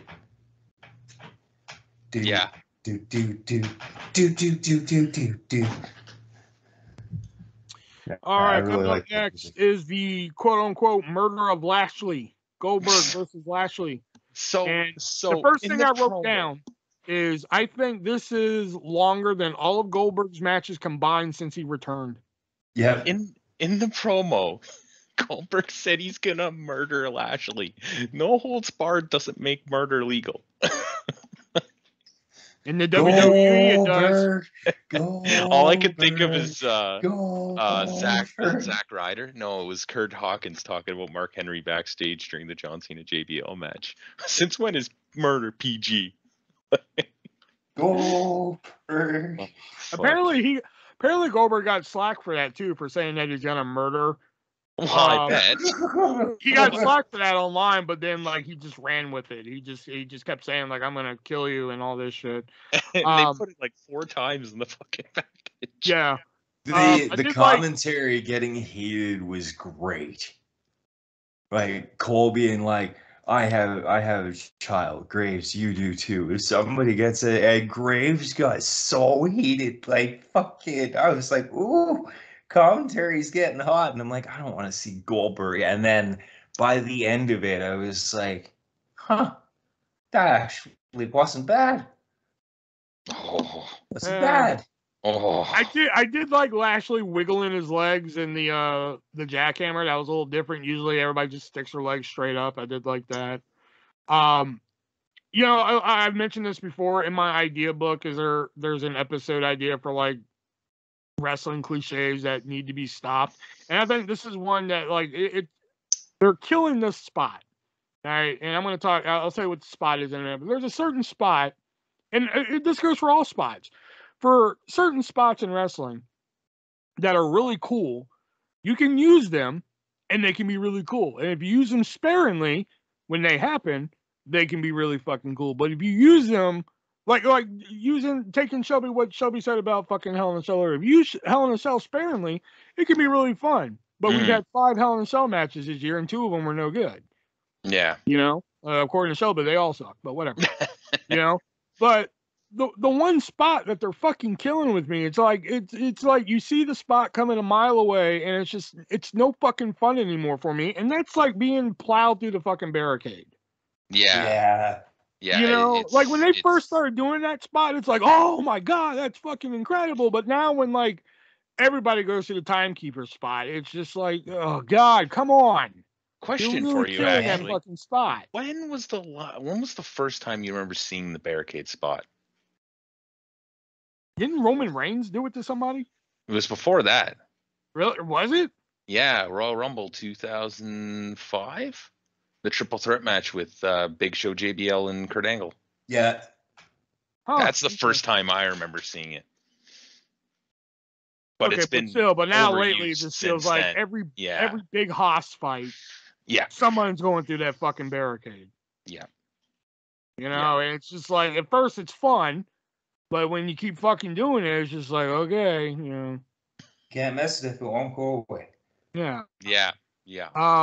Also, while they were on the ramp, Lashley comes at Goldberg with a kendo stick and he just raises his hands up and he just stands there, just leaving himself wide open. Yep. And then Goldberg cracks him with it. I did like the finish. Goldberg spearing him off the stage. Other than that, it was a mad match. Oh, Shelby. Sing us all the hits, Shelby. Come on. So, to me, this didn't have business being as good as what it was, and that's saying a lot because it wasn't that great. The theme for this match was no holds barred. No holds barred. So a steel chair, is that a hold? It is if you put it between his legs like they did. It's not a hold. Is a chain a hold? If you put it in his mouth like Edge did, yeah. That's not a hold. Stairs are not a hold. They don't understand what a no holds barred match means. I could see they have pile drivers are illegal. You can't perform a pile driver in WWE. I think I could consider that a hold or a submission if they were like, hey, you can't do this, but no holds barred in this one, so you can do that move. That's different. But just smashing somebody in the head with a chair, that's not a hold. That should have been a DQ. You can't call it Extreme Rules. Then call it hardcore or like no DQ. No DQ. That false count anywhere, dude. False count anywhere just means you can pin somebody anywhere. It doesn't necessarily mean no DQ. But false count anywhere. Kendo sticks are not a hold. Damn it, Shelby. You're not supposed to question the logic here. Well, I have problem when the logic doesn't make any sense. Well, but it's... But, oh, damn. You're right, but...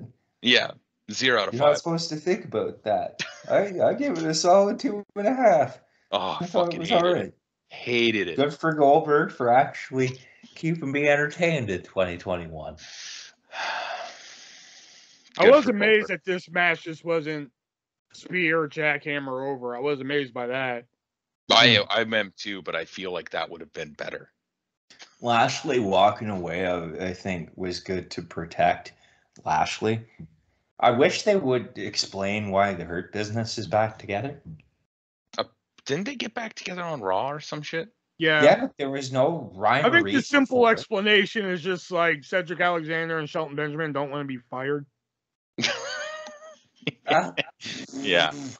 So, but that would say that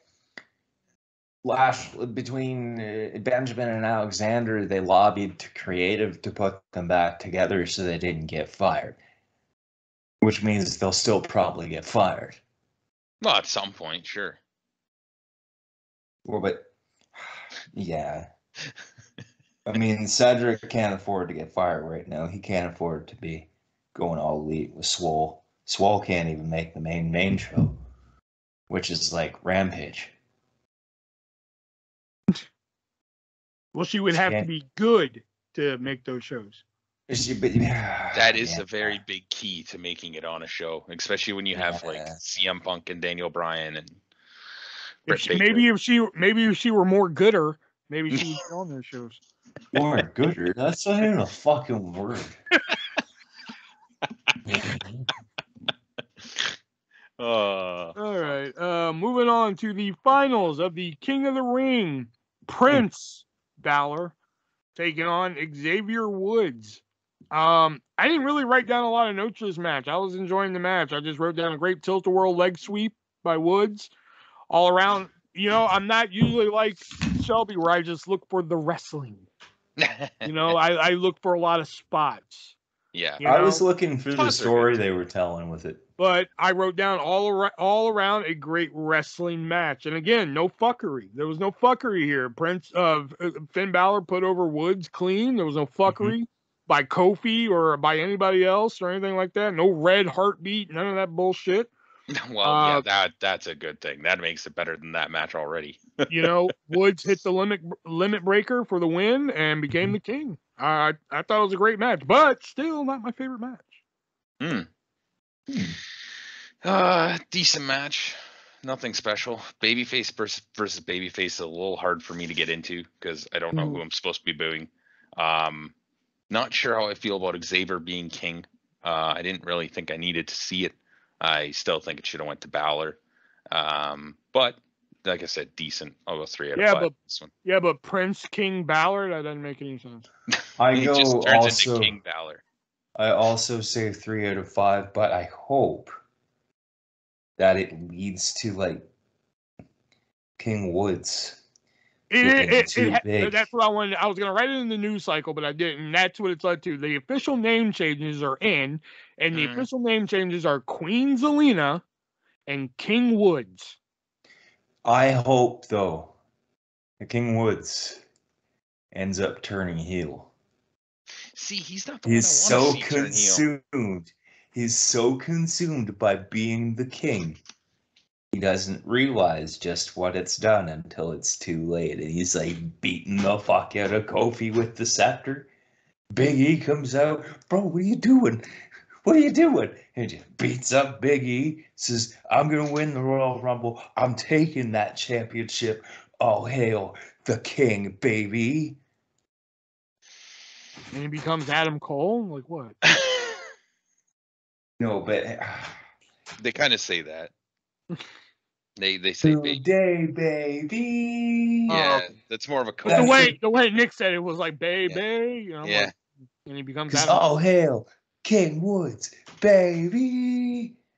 I thought it was a great match. I think the right person won. I think it was nice. They finally did the King of the Ring the way I've always said it, and that is put somebody over who needs it. I don't think Finn Balor needed it. I think Finn Balor can get over on his own. I mean, R-Truth needs it too, but do you want to see R-Truth win it? I would have fucking loved it. King Truth would have been amazing. If it was King Truth, oh god, I would have been fucking. That would have been my favorite match, and I want to see that match now. King Truth. Imagine if he like. He would have got confused. Would have thought he was like a jester or something. It would have been great. He thought he would have been calling everybody else king. He was the knight of the ring. Yeah, there you go. Yeah. Knight of the ring. I'm Sir Truth. I'm not King Truth. I'm Sir Truth. And just my only problem is with it, they're doing exactly what they always do with King of the Ring now. I guess it's just like WWE's rule now. If you win King of the Ring or Queen of the Ring, you're all of a sudden royalty. You know why they went with Woods, though? Because he is going to pull that off to his best abilities, better than just about anybody who's ever done it. Woods wants to do that. 100% he wants to do the king shit. Yeah, but that's why I say make him a heel. It's going to be, it'd be incredible. I don't know. I feel like it'd be too much like Booker, but not as good. I don't know. But see, the end of when he was doing the thing at Crown Jewel with the crown, and he's like, all the cameras, they point at me. I'll tell you when you cut. I'll tell you when you cut the camera. I was like, oh. I did think it was pretty funny when he tried to put the cape on and it fell off like twice in a row. But if they did it where he tried to control everyone, and then like, even if Kofi turned heel, maybe, or like you could build it up that he tried to control everyone, and Kofi tried to like show him like, hey man, you can't control everybody. That's not what the New Day is about. And that's why I think Kofi would have been better turned heel, not necessarily win King of the Ring, but I see more money in Kofi Big E than Woods Big E. I like Big E, don't get me wrong, or I like. Or how can we build to Big E versus Kofi versus Woods at WrestleMania? Oh, we'll get to triple threat matches. Oh, gross. Yeah, that's right. That one was rough. I'm thinking this was I think that was his favorite match. Now that I'm thinking of it, that was his favorite match. It's not even Big E versus McIntyre. Damn. Oh my god. Okay, let's move on. Looking like Big E versus Drew McIntyre. And the first thing I wrote down was, why has Drew McIntyre become the test for everyone? Yeah. Like, whenever somebody's like coming to the main event or is the main event now, it's like, oh, you got to go through Drew McIntyre to really prove yourself. He's a big bastard. Yeah, but he was WWE champ for a long time. I don't give a shit though.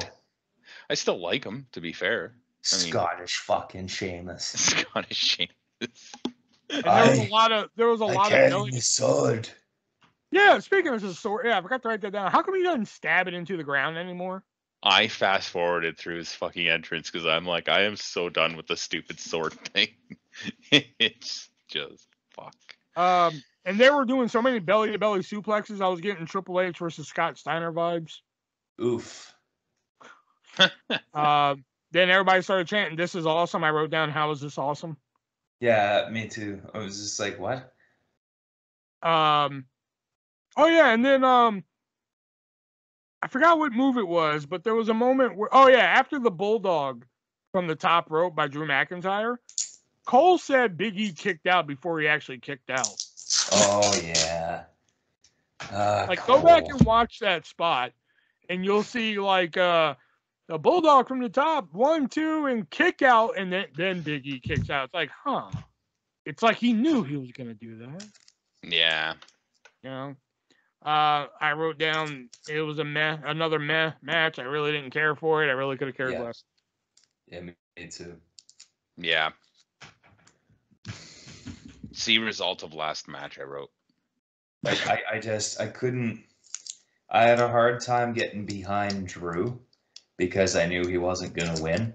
But I also was just like, but why does Big E have to go through McIntyre, and why are they acting like this is a true test for Big E, like to show he can hang? And I'm like, okay, but he beat Lashley 1-on-1 after the fucking Money in the Bank. So like, why You're not 1-on-1, but he won the whatever it was, and then he had the other match. So like, why are we beating a dead horse with this already? Like, obviously Big E belongs here. Why is Drew McIntyre the measuring stick? Why is McIntyre getting another title shot? Like, why does he just get to come out and say, I get the title match because it's a new champion? Like, when did Drew McIntyre become Arnold Schwarzenegger? I don't know. I would actually be down with that if they made it a gimmick. He's just an Austrian sympathizer. Okay. People say my ideas are fucking stupid. Okay. Hey, right. We don't call each other stupid on this show. We're all inclusive here. We're all inclusive. We're all stupid. It's a safe space. We're all stupid. Yeah, this show is a safe space. In here, we're all safe. Okay. Yeah. All right. Next match here for the SmackDown Women's Championship: Becky Lynch versus Sasha versus Bianca Belair. Bianca Belair's purple made her look like Grimace with a braid to me, and then the whole match was. How did Bianca Belair's outfit? Like fucking Grimace. How did Bianca Belair's outfit pass the Saudi whatever? Like, because that was just like, hey, everybody, look at my ass still. Well, and Sasha too. Yeah, but that kind of had like decals or diamonds or fake diamonds. Bianca's I can kind of see them like. Yeah, I can kind of see them like, oh, okay, that passes. But like Bianca's just like tight ass purple pants. Like, look at my fat ass here. Grimace. Grimace. Now, I've been very, very, very. I think it's no secret. I've been very critical of Bianca Belair on this fucking show, and I gotta say, this is probably the best Belair match I've seen. This was my favorite match of the night. With Mansoor and Ali right behind it, but I like the one arm press slam that Belair did. I mean, I like that too. That was obvious that Sasha's holding herself up on the shoulder, but the aesthetic of it looked pretty cool. Yeah. The dropkick bulldog by Sasha, loved it. I love the monkey flip into the powerbomb, into the Frankensteiner, into the shoulder block sequence. That was fucking sick. I love that. And I even wrote down, I was like, the best match I've seen Belair in. Awesome match. I loved it. This was a triple threat match where they even said, like, hey, no DQ, no disqualification. They didn't pull out any weapons. Easy booking. Yeah, but they didn't pull out any weapons, any tables, no fuckery.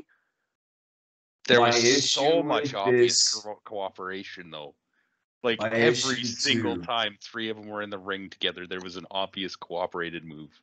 My issue, too, was that I did not for 1 second believe that Bianca or Sasha were winning.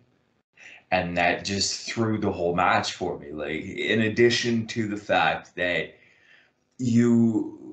Becky botched whatever she was doing at the beginning. Like, there was that little hiccup there where she's at the rope.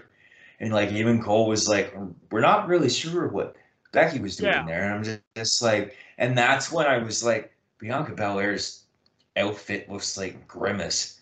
And then I was just like, Becky's not the man anymore, and Big Time Bex is stupid, and I like Big Time Bex.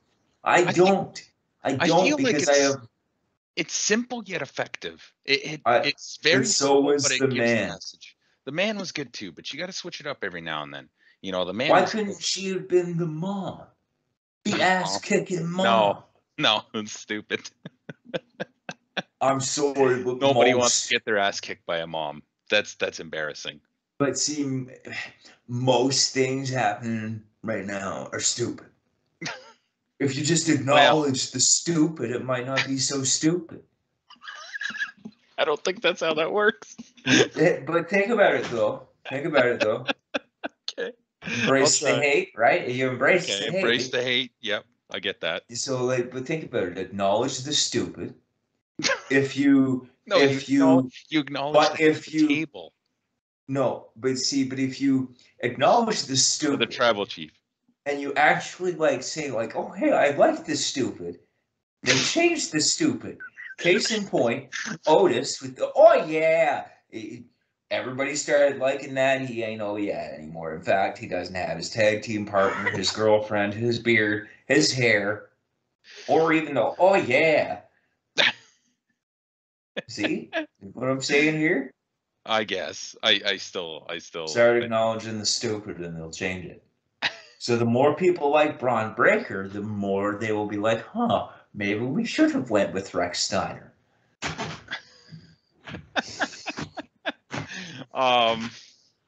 It comes to this match though.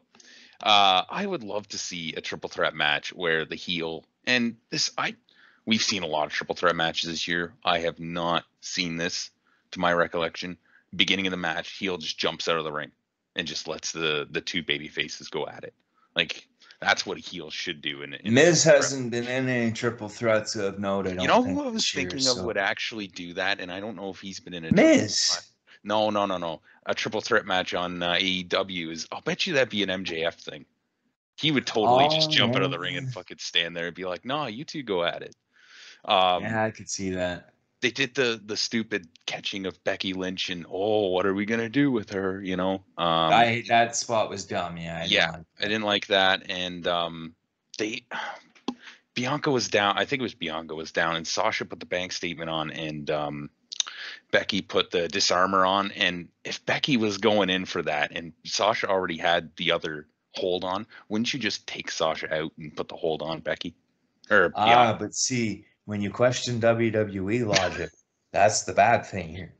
That's You're fair. not supposed to question that, Shelby. That's fair. I wrote down obvious cooperation, 1 out of 5.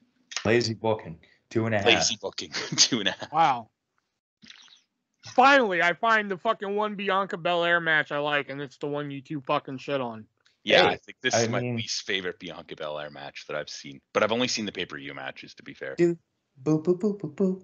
Boop, boop, boop, boop, boop. I never needed you at all. I thought there was a lot of great creative spots, whether they're cooperated or not. I mean, fucking wrestling is a show.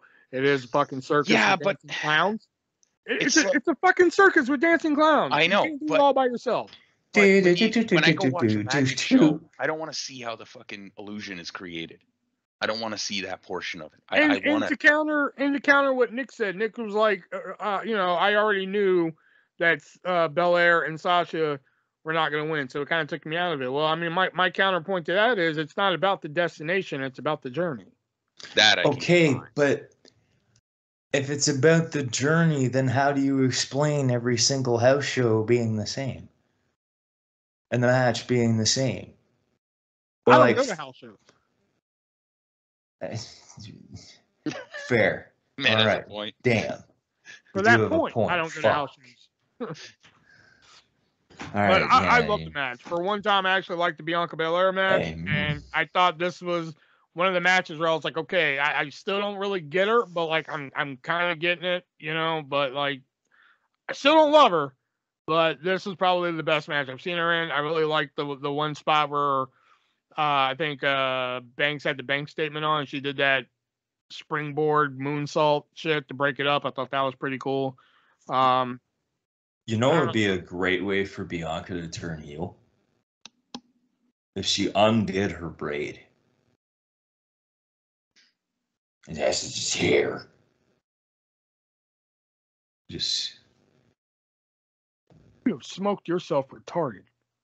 Yeah. Well, let's get on to the main event now. Let's get on to the main event. Roman Reigns taking on Cornhusker Brock Lesnar. Bork Laser. I'll be honest right now. I didn't write down a single. My thing says Reigns versus Lesnar, and I didn't write down a single fucking thing for this match. And it was because once it started, I was just like, this is WrestleMania 31, just the role reversed. And I could care less about this match. I don't know what it was, but like the second that bell rang, I was like, I don't care anymore. Yep. The second they're like, ding, ding, ding, the match is on. I'm like, I don't give a fuck. I watched it. I sat there and watched it, but I really could have gave a fuck less what was happening. I had a hard time with Heyman in the opposing corner. I had a hard time He's with not in the opposing corner. That's the thing. I mean, he is now, but he wasn't really. But the thing is, though, is that it just... He came out with the Universal Champion, Roman Reigns, and he was going to leave with the Universal Champion. And not did. Roman Reigns. He left with the Universal Champion. He never said Roman Reigns. Right, but like I don't like how even with the storyline now that Lesnar is suspended, I do not like how obviously we're getting this match again because it doesn't seem like they can do much more than what they have already done for the past 6 years. Yeah. Like, I mean, it's the same stuff. Suplex, Superman punch, spear, kick out. Suplex, Superman punch, suplex, F5 kick out. Spear, kick out. F5, kick out, suplex, like, and so on and so forth. The only difference here is that Roman's the heel and Brock's the face. And the dueling Let's Go Roman Suplex City. That's it. There was no other. No, I have no desire to see it. In Saudi Arabia, there technically are no heels and faces. Everybody's kind of over in Saudi Arabia. Everybody's kind of a face. Nah, no, they booed people. They booed Seth Rollins earlier in the night. There was hardly any reaction for Doudrop, and they booed the shit out of Zelina. Mm. There was I saw one kid that was happy for Zelina Vega, and that was it. And the rest was just like, boo, like, who the fuck is this bitch? Like, oh, then you see the other one in the crowd being like, oh, it's like, is he making fun of Doudrop's size? Like, just because he's like, no, they cut to that one fan. You'd have to go back and watch it, but during Doudrop's entrance, her music was playing. And he was wearing a big ass fucking Durka thing, whatever it's called. Yeah. And he was just raising the roof and shit, man. He was all in the Doudrop, man. Yeah, I did see that guy. I was like, that guy's loving him some Doudrop. Yeah, dude was all in the Doudrop. He was he was doing the fist bump, but he was doing it with both hands. And I'm like, wow, man, he's really digging this guy. Didn't he have a baby blue shirt and No, he had the white robe. Oh, the red and white, yeah. Yeah, okay, yeah. Turban or whatever it's called, the red hijab, whatever. Yeah. That guy. Yeah, he had the hand thing going. I was like, MVP of the night right here. He's that really guy was all into it. do. Bum, bum, bum, bum, bum, bum. And what do you think of the main event, Shelby? I fucking loved it. I should have fucking known you were going to say that. This was the match I was looking the most forward to on the whole show. And there was a little bit of disappointment, I will say. But I do feel like they're doing a really good job with Roman Reigns and making him feel like a big deal. All of his matches take center stage now. He's having legends come out and challenge him because they want to, put their skills to the test. And then even though he has those guys, he also puts over, the guys that are there all the time, like Balor and Cesaro, and makes them feel even more of a big deal, even if they don't do anything with them afterwards. The package was just done so well. It gave me shivers. It was like, whose side is Paul Heyman on? I mean, we all knew who was going to walk out with the belt, but still at the same time, it gave you that little bit of disbelief that maybe he won't. I honestly, you could say all you want about Kenny Omega. I feel like Roman Reigns is the world champion right now. Nobody is a bigger deal. He dresses like a champion. He walks like a champion. He talks like a champion. He's the main event. There's nothing more to say. I don't think world champions look at their competitors and ask them if they're some kind of dumbass, though. Yeah. Why not? You must be some kind of dumbass. I will say the Suplexorcist is a stupid fucking name. And he stole it from a meme. Did he? Stole it from a meme. There was somebody superimposed a silhouette of someone giving a suplex under the Exorcist poster, called it the Suplexorcist, and started circulating around the internet over a year ago.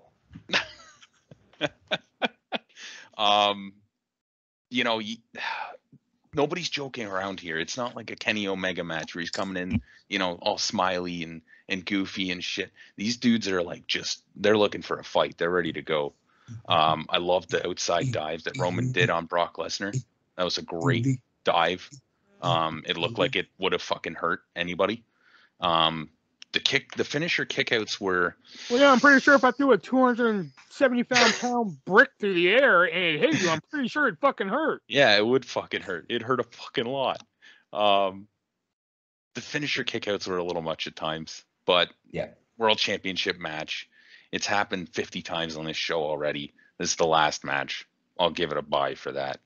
I like that the Usos came in and did the super kicks, and it didn't lead to them getting their asses kicked afterwards. Like their interference actually made a difference in the match, even though Roman did still have to use the belt, but they didn't just. That's what doesn't make sense to me in this match is that when Brock Lesnar's a heel, he can kick out of like 47 finishers, chair shots, a belt hit, super kicks, and everything. But when he's a face, a belt shot and 2 super kicks is what keeps him down. But 19 months. He did get hit. He did get hit by a couple of finishers before that as well. But his first match in 19 months, that's what they were going with. He still looked big, but he didn't look as big as he has looked. You know what I mean? I thought he looked bigger. Really? Because they said that on commentary, and I was like, I don't know, he looks a little flabby. Well, and to me, when Graves said that, I wrote down, that's steroids, Corey. Steroids.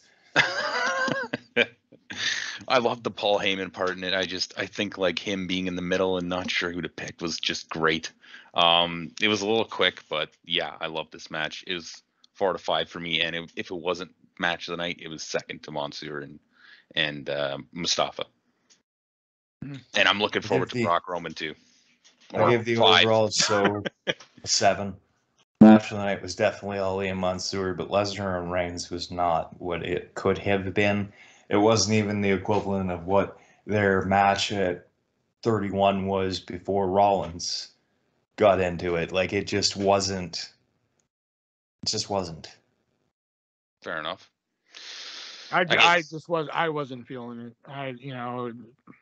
The dynamic of the two just wasn't the same with face Lesnar and heel Roman.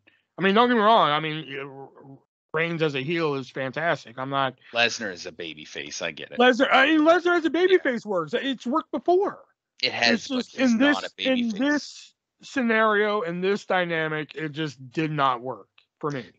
Yeah. The other thing, I mean, you know, Brock Lesnar is a heel in real life. You know, he doesn't give a shit about anything. And I mean, not that he's going out there and saying, I'm going to do this for all the fans. About your kids. You know, yeah. Like, I mean, hell, if you run into Brock Lesnar at an airport and ask for an autograph, he'll tell you to fuck off. I did see a photo of some guy up in Saskatchewan, and Brock Lesnar was at like some kind of tractor show. And he managed to get a photo with Brock Lesnar at this tractor show where Brock Lesnar didn't look like he wanted to kill him. Which is probably one of the few photos you'll ever see of Brock Lesnar not wanting to kill somebody. Show. I guess, yeah, that's just what he's into. He's into fucking farming and hunting. And Sable. And Sable. I'm going to go home, drink a Coors Light, because Bud Light don't pay nothing. That's right. A Coors Light, because Bud Light don't pay nothing. So, yeah, I did not like this show. I gave it a 4 out of 10. It was, other than the Reigns and Lesnar match and the Mansoor and Mustafa Ali match, I really could have just not watched and not cared because I didn't care. I gave it. I really liked the triple threat women's match. I really like Ali and Mansoor. Even though I was tired of the two together, and I'm glad it's over. The match itself in Hell in a Cell I thought was decent. Plus, I liked the Balor and Woods. I say 6 out of 10. Well, we all liked one match. Yeah. I mean, I'm surprised it was that one though. 7. 7? Oh wow. Yeah. Yeah, I enjoyed it. All right, and that was our review of what was it? Crown Jewel. That's it. Yeah. Saudi propaganda show. Saudi propaganda show. Blood money. So in the interest of time here, we are not going to do a sports list of the week, but we will do our wrestling fact of the week. But before we get to that, we got to give a shout out to another sponsor here, that being MoviesAreUSA.net. I'm sure you two have heard of the phenomenon that is taking over the world, Squid Game. Oh, fuck. The what? Oh. I'm so tired of hearing about this shit. Oh, dude, Squid Game is so fire. Dude. Is it actually? I'll watch Battle Royale. And no, watch that's what I thought. I Flies. thought it was going to be like Battle Royale. Dude, it's totally fucking different. It's incredible. And if you haven't seen Battle Royale, or Squid Game, that is, and you don't have Netflix, you can head on over to MoviesAreUSA.net and pick you up the whole first season of Squid Game, all 9 tremendous episodes, including that dramatic episode 6. And you can pick that up for $29.99, but I bet you're wondering, like $30 or something I can get on Netflix. What the hell are you talking about? Well, guess what? If you go on over there and use our checkout code 3-way, the word, not the number. If you use 3-way, you're going to save 50% on your purchase. And I bet you're wondering, like, I don't want to watch Squid Game. You're like one of 10 people who don't. But head on over there. They have. I also don't. It's cool. Do what? I also don't. It's cool. 2 of the 10 are on this podcast. Oh man, you're missing out, man. I don't have any desire to watch this. Well, we're looking for a new co-host of the 3-Way Dance Wrestling Podcast now, because it's phenomenal. But if you don't want to watch Squid Game, there are thousands of other titles over there to choose from. I mean, God, you Battle name Royale. What? Battle Royale. You know, if you want Battle Royale instead, ask him, and I'm pretty sure he'll give you a copy of Battle Royale for 50% off using our checkout code 3-Way. So head on over to MoviesAreUSA.net. Not only do they have thousands of titles to choose from, but if you don't know what you want, if you're like, hey, there's so much here to choose from, I don't know what I want. Right now, if you head on over there, they have the mystery box, the box of mystery. El Mystery Boxo. Mystery box. I don't think that's Spanish. I think so. El Misterioso Boxo. Yeah. And the regular price of that is $150. I don't know what you're thinking. Like, you're out of your mind. I'm not paying $150. But use our half off code 3-Way for $75. He's gonna fill a box of just random stuff for you. So you're bound to like something. I think in one box you're guaranteed to get at least 20 titles. Wow. So yeah, just $75 for all that stuff. Come on, man. So head on over to MoviesAreUSA.net. Use checkout code 3-Way, save you 50%. Buy yourself Squid Game because you're missing out. And let them know artists Nick and Shelby from the 3-Way Dance Wrestling Podcast sent you. All right, so let's pull up our questions here. Our fact of the week while you pull up those questions. Oh, yeah. So, damn, I always forget that. Yeah. Back when he was a kid, little Bret Hart in Calgary, Alberta, Canada, living at the Hart family household, would oftentimes have baths by way of Terrible Ted, the wrestling bear that lived underneath the Hart family porch. He used to stick his feet underneath, like between the slats, so the bear could lick the dirt and stuff off his feet. And he thought that was normal for 5-year-old kids to have a bear under their porch to lick their feet, so they didn't have to take a bath. Bret Hart's kind of fucked. Can you imagine going to your friend's house and be like, hey, where's your bear so you can clean my feet? I'm sorry, you're what? Where do you keep your bear? Excuse me, Miss Hart? Yeah, this is Miss Smith calling. Your son, Brett, he's asking about our bear. Uh-huh. Uh-huh. And you say you have one at home? Uh-huh. Yes. No, we don't want to go to the wrestling shit. No. Brett will be home soon. I don't think he should come over again. Okay, bye. Like, what? Oh, my God. The whole Hart family's fucked, though. They had a rough upbringing. Poor things. I know. Yeah. Bret Hart having a stroke. One of the Harts thought they could fly. And, Well, Stu, like when they were kids, was like fucking broke. Yeah. Yeah, probably. I know it's been a long time, but Martha would probably say it's too soon. Yeah, Martha. Yeah, Martha would definitely. I wouldn't want to fuck with Martha Hart, man. No, she will. No, she'll be like, "I'll show you." What are those things called? Carabiner? I'll show you a carabiner. All right, so let's get into our questions here. And the first one coming from Andrew, and that is Adam Cole, underrated or overrated or rated? I have been trying to deliberate on this, no joke, for a week. I put him mid, and the reason why I put him mid is because at one time I would have said he was overrated because he was on TV all the fucking time. Now I can't say he's overrated because his presentation isn't the greatest, and that's because even though he is put at the forefront of the elite, he is still a background player in the elite. So he's like middle because I don't know. I can't decide at the moment. You're going rated. Rated. All right. Oh, at one point I would have said underrated, and then I would have said, rated. But seeing what he's doing in AEW now, and everybody going on and on about how good he is, if this is what he's going to keep doing, he's overrated. The kissing on the cheek thing is fucking stupid. The fact that he's just the Young Bucks bitch boy now and Kenny Omega's bitch boy, like. Now, does it bother you because it's 3 men and you're a homophobe, or?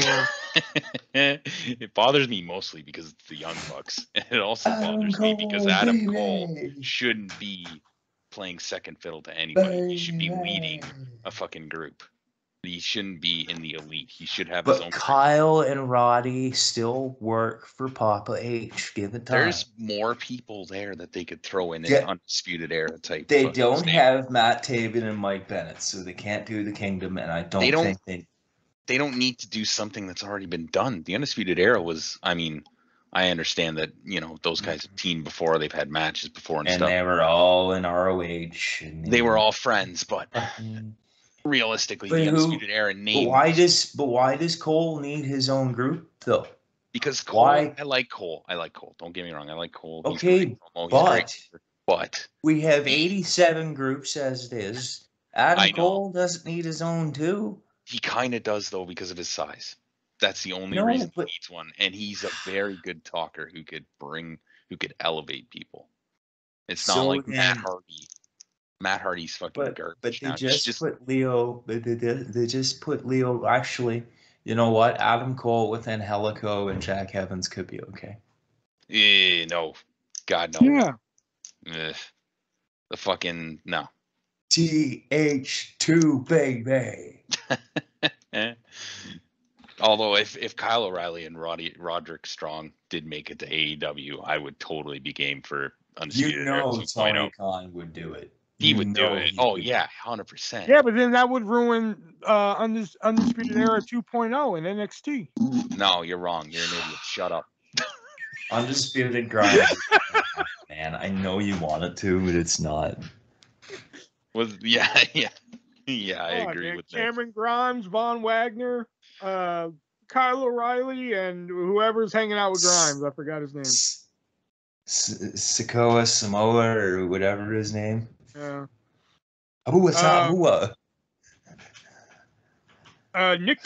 Nick probably can't answer this one. I don't know. Maybe he can. But what is the definitive jelly for a peanut butter and jelly sandwich? Grape or strawberry? I'm not gonna answer this question because I can't. Strawberry. Although thinking about it, when I look at a PB, whenever I've seen one, like in grade school, like whenever friends are like, "Oh shit, man, I brought a PB and J, I gotta move over a little bit." It's cool, just as long as I don't eat it. It always looked purple, and to me, idiot. To me, it always looked purple. So to me, that means grape. If it's not grape, you're good fucking jelly. doing it wrong. Yeah, but it's not. It's strawberry. Grape is a good jelly, but I eat a lot of strawberry because there's not a lot of sugar-free jelly options in the store, and I always switch them up. just so I don't get bored of one. So I always eat like apricot, strawberry, red raspberry if they got it. I always kind of switch them up. I don't really have a definitive one. Andrew asks, who is the best authority figure personality of the last 20 years? Triple H, Stephanie, Shane, Vicky, Kurt Angle, or William Regal? Are those the only people we get to pick out of? Because the one I'm thinking of isn't on that list. All right, who are you thinking of? Vince Holla, McMahon. holla, holla, baby. No. We're gonna Vince have McMahon. a tag team match. Oh yeah, boys. he was in that 20 years, so I mean. Yeah. Holla, holla, holla. Oh, then I pick Hornswoggle. I picked Teddy Long. Vince Or the anonymous Raw GM when it was still the email. That's what I said, Hornswoggle. No, but when it was still the email. Just That's the what I said, email. Hornswoggle. itself. Just the email. Could you do? Not the character behind it. I still every That was the time. character behind it, Hornswoggle. Yeah, I Okay, know, but he's so- not talking about the. Okay, fine, Hornswoggle, whatever. But so no, seriously, win. my actual answer there is Teddy Long. But I will say every time I hear do, still to this day, I say I've just received an email from the anonymous Raw general manager, and people are like, "What the fuck are you talking about?" And I'm like, "Sorry, I was just gonna be over here." And I liked Bret Hart's 3-week reign as general manager. That was fun while it lasted. AJ Yeah. Lee, Mike Adam Lee, and the Oh, Adam Lee Mike originals. The Let's Adam get Lee time originals. for an Adam Lee original here. Favorite video game console of all time? Nintendo GameCube. Oh, okay. Nintendo 64. No, 64, yeah. 64 was good. GameCube, though. I Yeah, love say, me some GameCube. say PS2. Okay. Yeah. Does the King of the Ring hold any value anymore in No. your opinion? Goddamn, can I finish the question? No. No. Who was the last person crowned where you think it really helped establish them, move a significant storyline, or just maintained a sense of relevance? Brock Lesnar. Booker T. What? Oh, Yeah. yeah, you know what? He won the Booker. world title after being King of the Ring. He did the King gimmick and it actually got over. I You love can't King deny Booker that it Sport. didn't do something for him, even if he didn't like it. Who was the last person crowned where you think it really helped establish them? 1996. Well, Brock Lesnar. Wow, Steve Oh, Austin you was know, the too. biggest one. This Brock, it was on the way. That was the first big win before. No, the wait, title. wait. Who was the last person crowned you think really helped establish him? Billy Gunn. But my name's Billy. So It what? doesn't matter what your name is. Oh God. But my name's Billy. It doesn't. That's all I can think of now. But my name is Billy. That's a good promo. That's a good promo. Who was the better on-screen boss/owner character, Vince or Bischoff? Vince. Yeah. Yeah. I had to think. Biggest If heel of Bischoff all didn't time. start off every Nitro with like 30-minute promos, I probably would have picked Bischoff, but for that reason, I'm picking Vince. Mm. We have a new listener, Tony Dingle. What's your favorite movie to watch for Halloween? Rocky Horror Picture Show. Good one. And it's the Great Pumpkin, Charlie Brown. Yeah. I don't know if I have a favorite, but I would say I generally gravitate more to monster movies. Old Frankenstein, Wolfman, Godzilla, that kind of shit.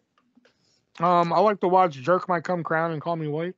That's a good one. That's a good Yeah. one. Wow. Yeah. I don't really know. The real answer would be I don't know, the Saw movies. I'm saving that one for last because that's going to take us a minute. What is your favorite wrestling video game? Yeah, what's your favorite wrestling video game? SmackDown, Here Comes the Pain. Day of Reckoning 2. Oh, and this is from Jason, by the way. Jason, sorry. Yeah, Day of Reckoning 2. SVR06. Oh. And what's your favorite non-wrestling game? Pokemon Go. Gay. Suck That's my a game. ass. That probably is a game. Actually, that's probably a game too that you probably don't want to play. Red Dead Redemption 2. Favorite game that isn't wrestling related? That's hard for me, man, because like you don't really play a lot of games. Yeah, I don't play a lot of games, and when I do play games, it's mainly wrestling related. Or board.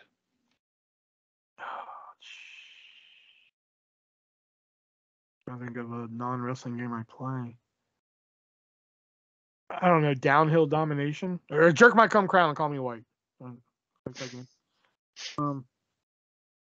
No, it's this PS2 game called Downhill Domination. It's like BMX bike racing. Okay. Yeah, it's pretty fun. Yeah. All right, and the last one here from Andrew. WWE decides to have 2 traditional Survivor Series matches this year, Raw versus SmackDown style.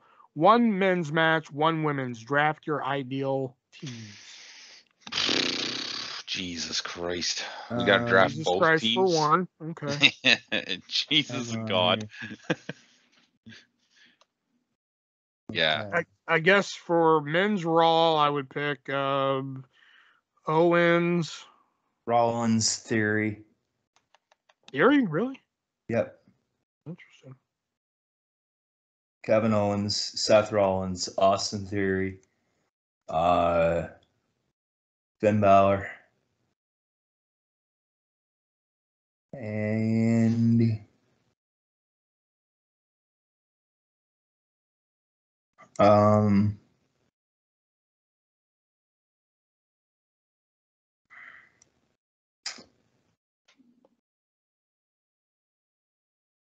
Bearcat Lee.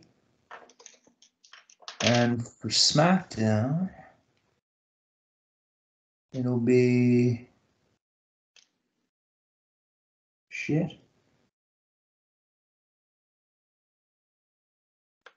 Who's even on SmackDown now? Fucking Drew, Usos, Kofi, Woods, Nakamura. Is this 5-on-5? Yeah. Yeah. And then we'll have. Oh fuck! Did they even have 5 women on each show? God, I would hope Probably. So. Fuck, man! Like, okay, so SmackDown. Who do I want on SmackDown's team?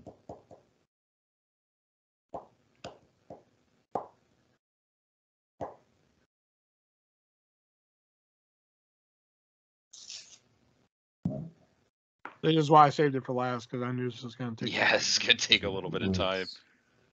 Holy shit, he's still employed? Who? Drew Gulak. Yeah, he's on SmackDown now. Fucking hell. That was actually going to be part of our Sports List of the Week. It was going to be 10 wrestlers we're shocked weren't released in 2021, but, time constraints this week. Yeah. We were like at an hour and 50 when we were done with Crown Jewel.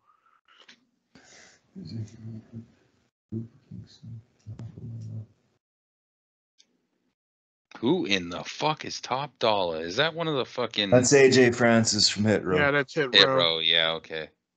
I'm trying to write mine down now. Yeah. Oh, hell. I got my men's. I need 2 more men. They haven't even started on women. Yeah, me neither. I'm not going with like current gimmicks necessarily either. And then we're gonna do.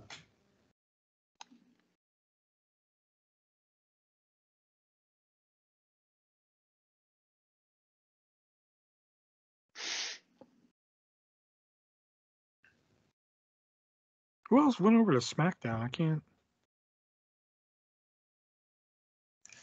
Okay, my SmackDown my men's match is Seth Rollins, Austin Theory, Kevin Owens, Finn Balor, and Bearcat Lee versus Xavier Woods, Kofi Kingston, Nakamura, Cesaro, and Jinder Mahal. Which brand is Dana Brooke on? Did she move to SmackDown? I think so. I don't see her on. She did. Oh no, she's on Raw. You got Raw. She's on Raw.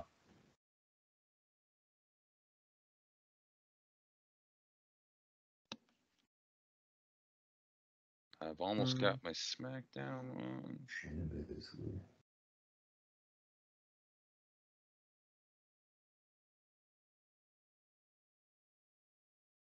She's a champ. Are champs not allowed? No, because they'll be in the champion versus champion match. Well, we're fucking fantasy booking here. Well, I'm telling you, you can't use them. How about that, fucker? Well, fuck, that's going to make things a lot harder. Well, that's a pile not my problem. Only for the women's. Tamina's on SmackDown? Raw. Natalia's on SmackDown then? Yeah. Yeah. Okay. All right, I have my women's match too. So, Raw versus SmackDown. For Raw, Doudrop, Queen Zelina, Liv Morgan, Carmella, and Mia Yim versus Team SmackDown. Toni Storm, Shayna Baszler, Aaliyah, B-Fab, and Natalya. All right. I'm ready. I need one more woman on SmackDown. So for the men's from Raw, I'd have AJ Styles, Finn Balor, Kevin Owens, Robert Roode, Seth Rollins versus SmackDown's Drew Gulak, Drew McIntyre, Sami Zayn, Sheamus, and Shinsuke Nakamura. For the women's from Raw, I'd have Alexa Bliss, Lacey Evans, Asuka, Queen Zelina, and Tegan Nox versus SmackDown's Natalya, Sasha Banks, Shayna Baszler, Sonya Deville, and Toni Storm. Finally, I got it. I went really left field with this. For Raw, I got Kevin Owens, Keith Lee, Finn Balor, Veer, and the debuting, because The Rock debuted at Survivor Series 25 years ago. So I got the debuting Gable Steveson. I almost put Veer in. Taking on Hardy, Jeff Hardy, or Willow, whatever. Drew McIntyre, Xavier Woods, Jinder Mahal, and Big Shank. Big Shank. Okay. And for the women, I have Doudrop from Raw, Selena Vega, Nia Jax, Eva Marie, and Tamina. And then they're going to take on Natalya, Shayna Baszler, Toni Storm, Aaliyah, and Shotzi Blackheart. Yeah, Shotzi was the one I couldn't think of. Hence why I put down. I didn't think about Shotzi until I think it was Shelby who said Tegan Nox. Yeah, I thought I was. Yeah, I thought B-Fab because I couldn't remember Shotzi. All right, so let's quickly move on to our vintage pick of the week here, where we usually tell you guys a segment, a show, a fucking match, whatever. So, Shelby, what's your vintage pick of the week? It shouldn't come as a surprise as to where this is from, because I was talking about this specific territory a lot during the three-way dance. Is it the Body Slam Battle Royal? It's not, but it's Bugsy McGraw versus Jesse Rel Ampego Leon. I don't know how much action he ever got, but Bugsy McGraw is a weird fucking character. He's back in the 70s, wrestlers got a lot of action, man. They got a lot of tail from girls and shit. I'm pretty sure he got a lot of action. Ring rats. Yeah, probably true. Bugsy McGraw reminds me of like a redneck version of Jimmy Valiant. The way that he like walks around the ring and just like acts like psychotic sometimes. It's just, oh man, it's classic shit. From WCCW, February 27th, 1982. My vintage pick of the week is actually, it's a promo from WrestleMania 30 for Wyatt and Cena's match using Legacy by Eminem from Marshall Mathers LP2. And like at the beginning, it's just like Cena going over his career and like, oh, da, da, da, da, da. And then it just cuts to Bray Wyatt and it's like, and then it cuts into Legacy by Eminem. It's just one of the greatest promo packages that they've produced. Like, there's always like one WrestleMania promo package that's like, holy fuck, that was like, fuck yeah. And it gets you really jazzed for that match. Like, I could still go back and watch that promo and be like, oh man, I want to watch that match. No, wait, Cena wins. Oh yeah. Speaking of video packages, y'all should check out the opening for Bound for Glory. That was a pretty well done video package they did. Yeah. Yeah, with Josh Alexander and everything. That was pretty good. Oh yeah. My vintage pick of the week. I was thinking about today. You guys remember Johnny the Bull Stamboli? Hell yeah. He came to WWE and won the WWF Hardcore title at the time, and there was this great segment where he just won the Hardcore title, and he was backstage giving an interview, and they're like, "So, how do you feel about winning the Hardcore title?" Then all of a sudden, Bradshaw from like an RKO out of nowhere, man, just comes in, clotheslines the fuck out of him. It wasn't a clothesline from hell; it was a clothesline from fuck. You know, just clotheslines Johnny the Bull out of nowhere, pins him and wins the Hardcore title again. I just always love that fucking clothesline. Like, Johnny Bull has the title on his shoulder, and he's like, "I won the title," and then wham, just Bradshaw right there. Like I said, not even a clothesline from hell. It's a clothesline from fuck. This is a promo in the back, you said? Yeah.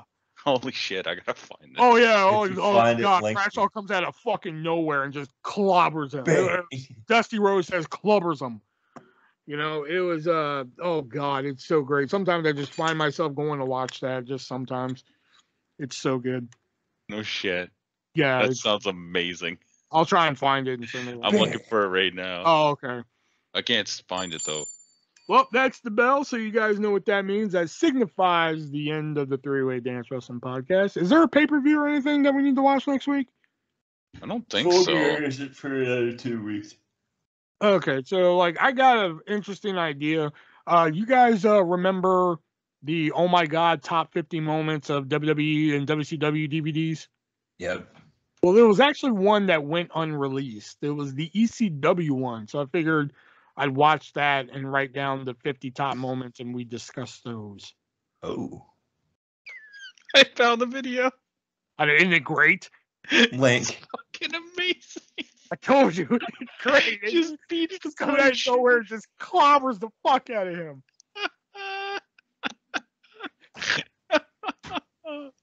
Okay, I'm going to put it in Skype here. All right. There we go. All right, guys. Well, this has been the Three-Way Dance Wrestling Podcast. We'll see you next week, or we'll hear from you next week, whatever. And for Nick and Shelby, who are watching Johnny the Bull get his ass beat now, we will see you next time. For Nick and Shelby, be breezy.